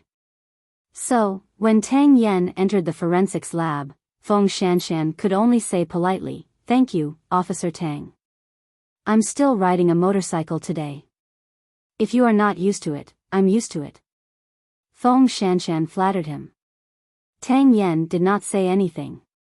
He just passed the helmet to her.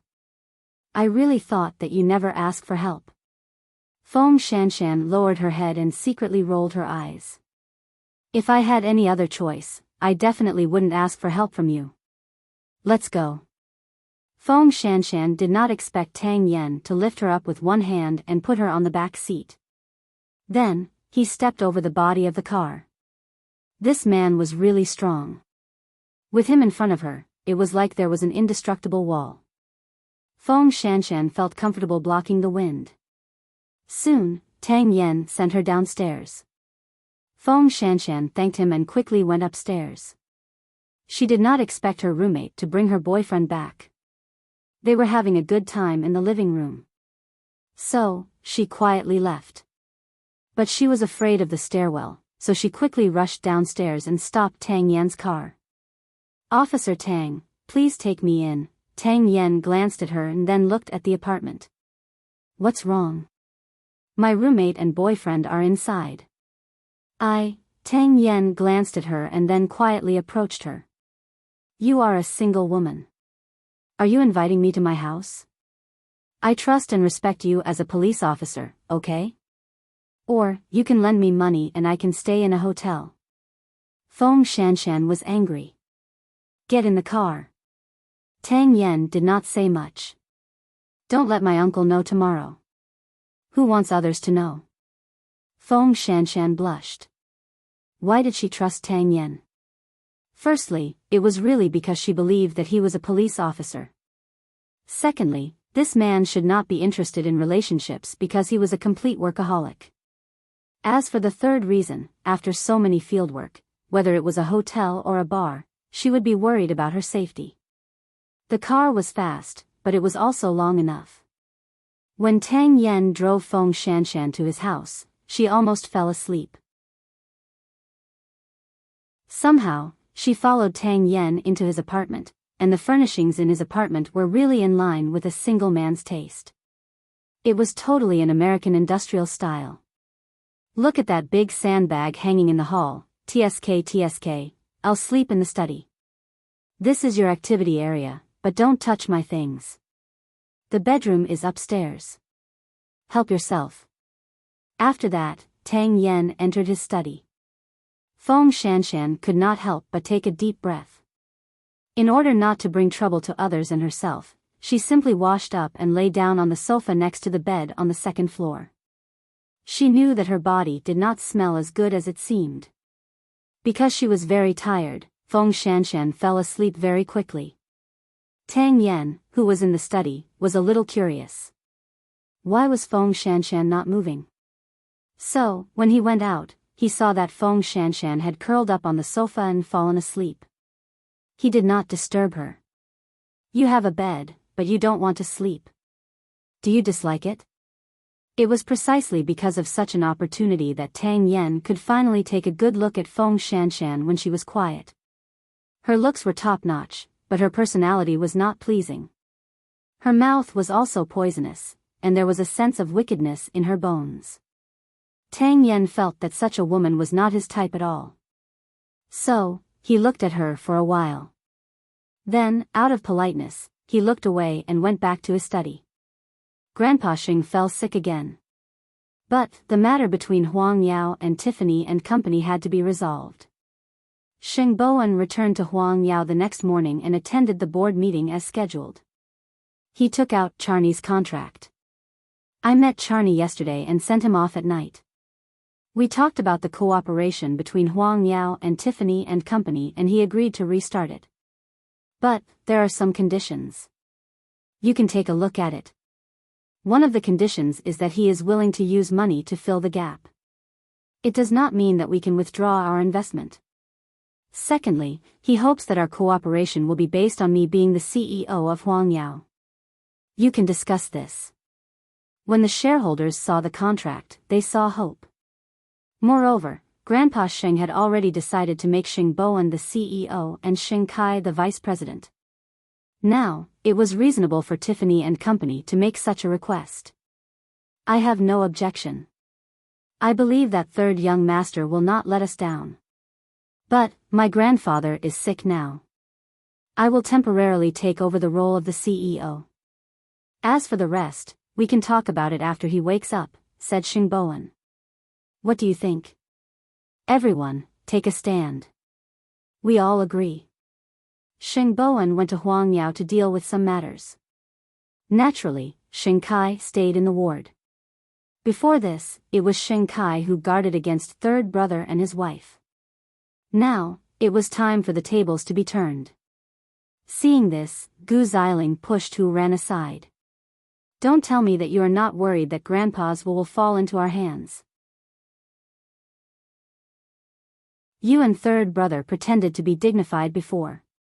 What about now? You and your wife have become sick. Can't you feel it? Hu Ran said coldly. If you and third brother really don't care about the inheritance, then you shouldn't be so anxious now. Whether you believe it or not, third brother and I hope that Grandpa will be safe. We also hope that you will not say such vicious words in front of Grandpa. He will not do as you wish. Gu Xiling laughed mockingly. Since her husband was there, she wanted to push Hu Ran out of the ward. It's better for us not to stay in the same space. Otherwise, we will be kicked out again. That will be a joke. Hu Ran was not as shameless as Gu Xiling. So, she sat on the bench outside the ward. She did not believe that this couple would be so kind to take care of Grandpa Sheng. All they cared about was the inheritance that Grandpa Sheng was holding on to.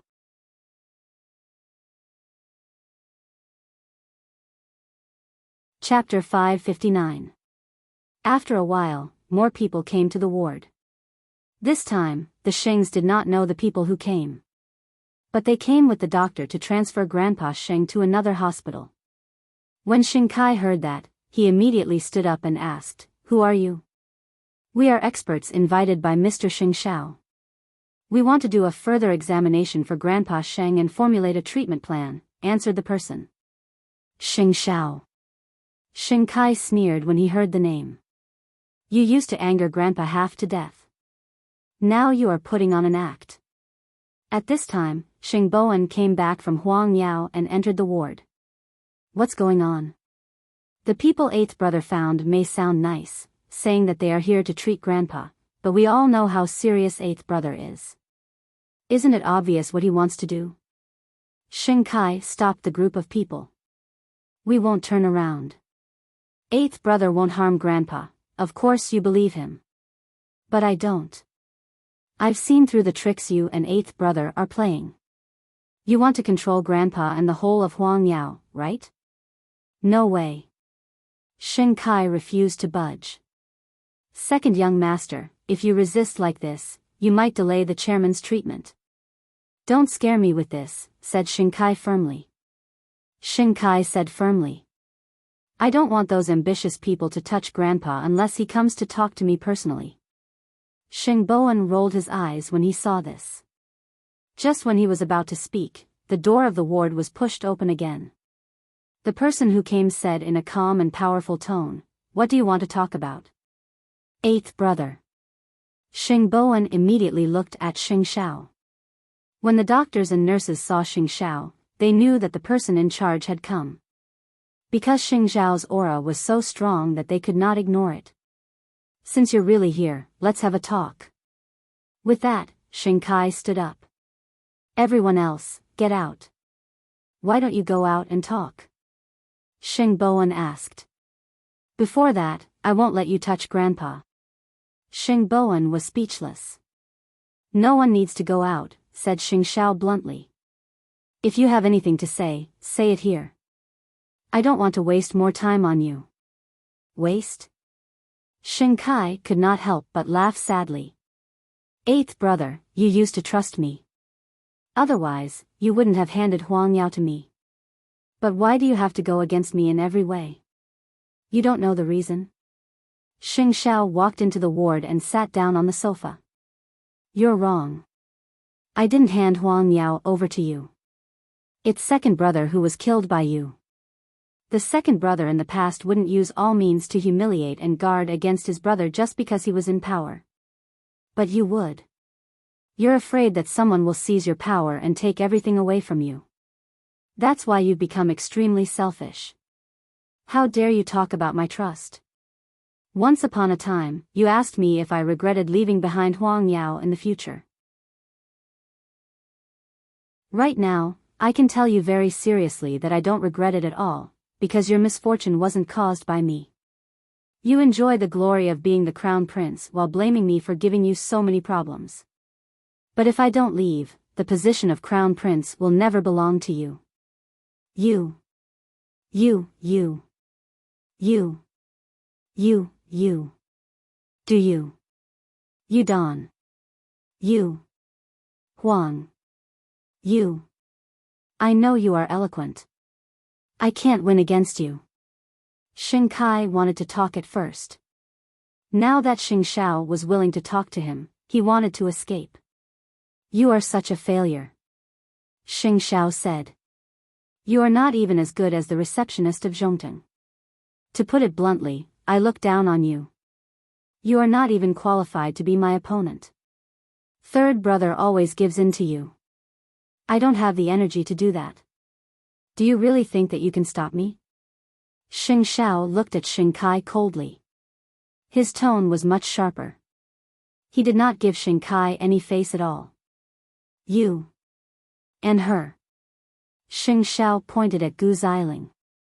I don't want to see Grandpa Sheng in the hospital. If you want to use force, I'm ready. Eighth brother, you still like to bully others. That's because you are not capable. Xing Xiao replied. You didn't listen to me when I tried to persuade you. You just want to do it the hard way. When Xing Xiao's aura rose, everyone in the ward was afraid. Ever since he established Zhongteng, he rarely acted like this. But today, there was a special one. Xing Xiao, Kai is your brother after all. I don't even recognize my ancestors. Xing Xiao retorted sharply, you, Gu Xiling, have contributed a lot to Xing Kai becoming like this. If you don't want your grandfather's business to be destroyed, from now on, you'd better avoid me whenever you see me. I'm disgusted by you. I'll give you 2-3 seconds to get out of my sight. Otherwise, I will show you the new Xing Xiao. Everyone's heart skipped a beat at Xing Xiao's words. Xing Kai was stunned for 2 seconds. Then, he walked out of Grandpa Xing's ward. Of course, Gu Xiling did not dare to stay when her husband had left. Eighth brother is furious. It's so scary. Hu Ren quickly whispered into third brother's ear when she saw the two of them leaving. Of course. How do you think he managed the Xing family all these years? Third brother said. Domineering, Mr. Sheng, I don't think there's a need for a consultation. Grandpa Sheng has woken up, the doctor who was examining Grandpa Sheng suddenly said to everyone. Maybe what you said just now provoked him and woke him up.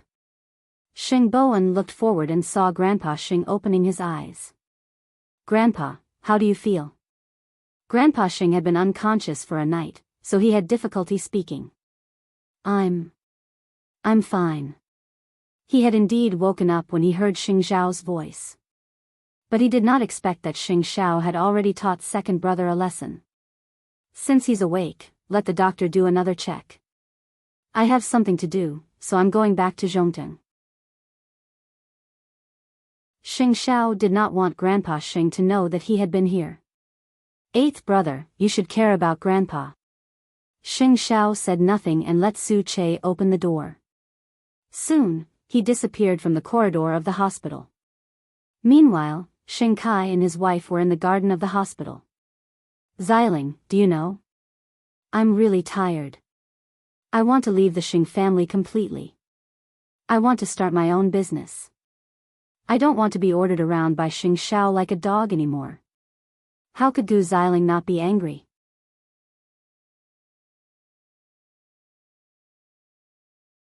Chapter 560. You're right. If Xing Xiao could rebuild Zhongteng, why can't I? But if we leave, we won't have a share in Grandpa's inheritance. Xiling, now is not the time.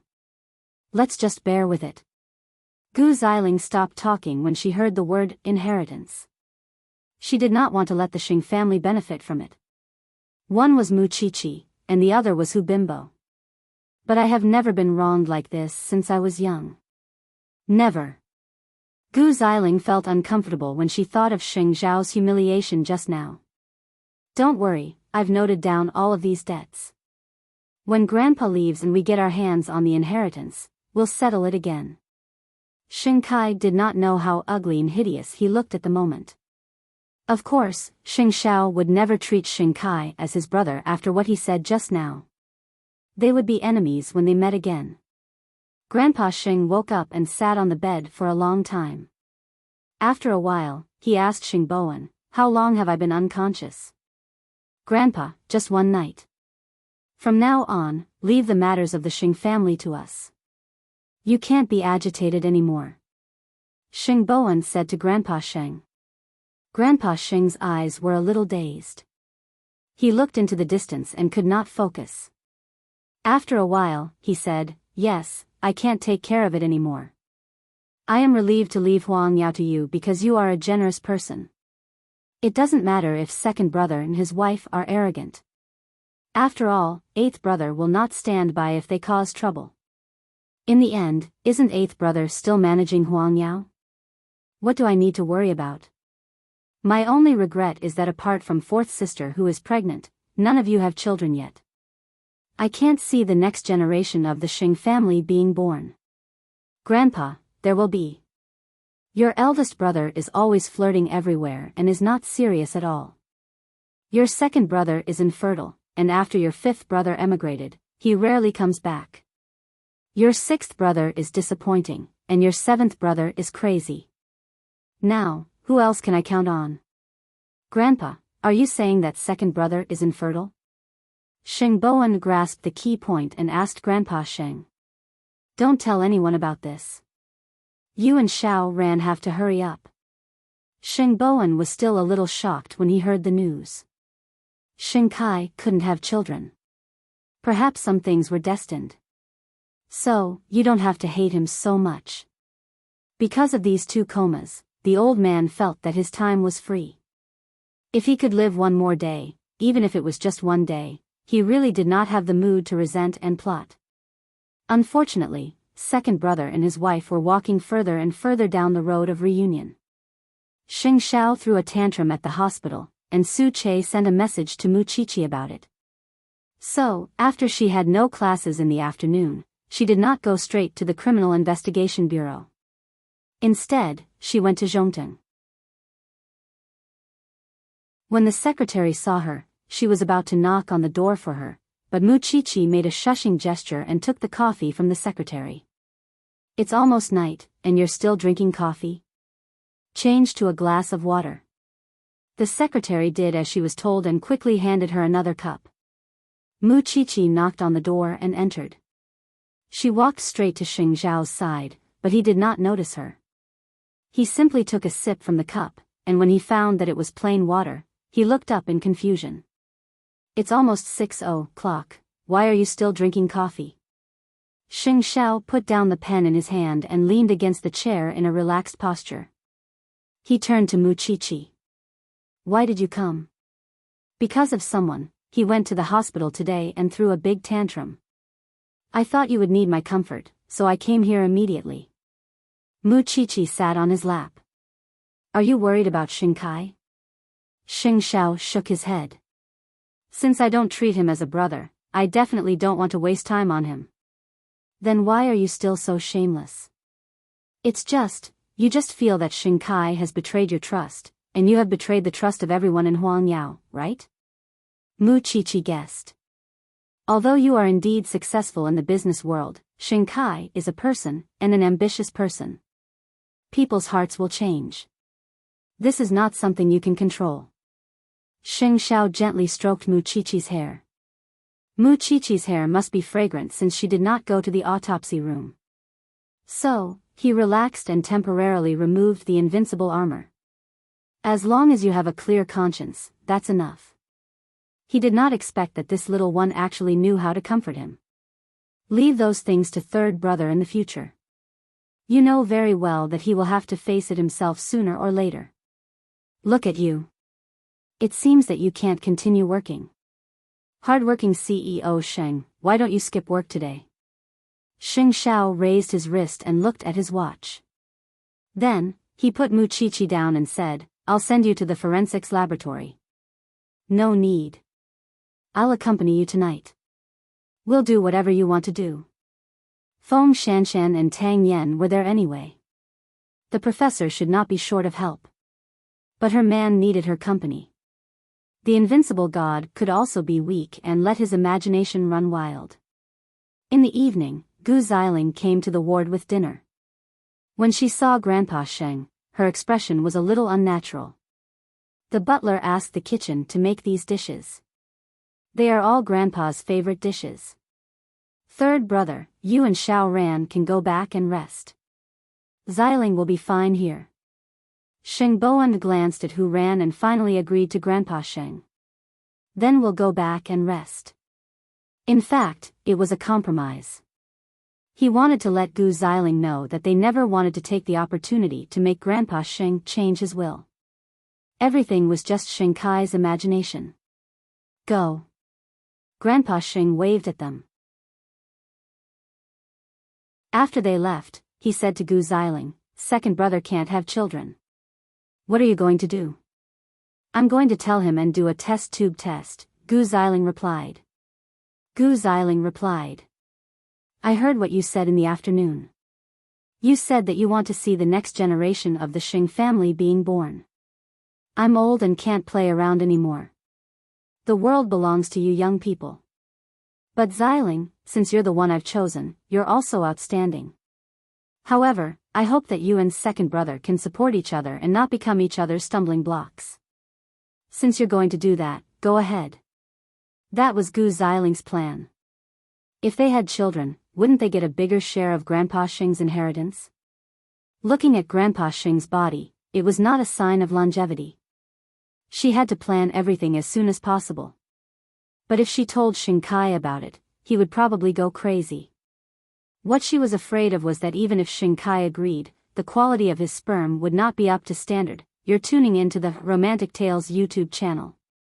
Don't forget to subscribe and join us on this journey to catch the most captivating stories.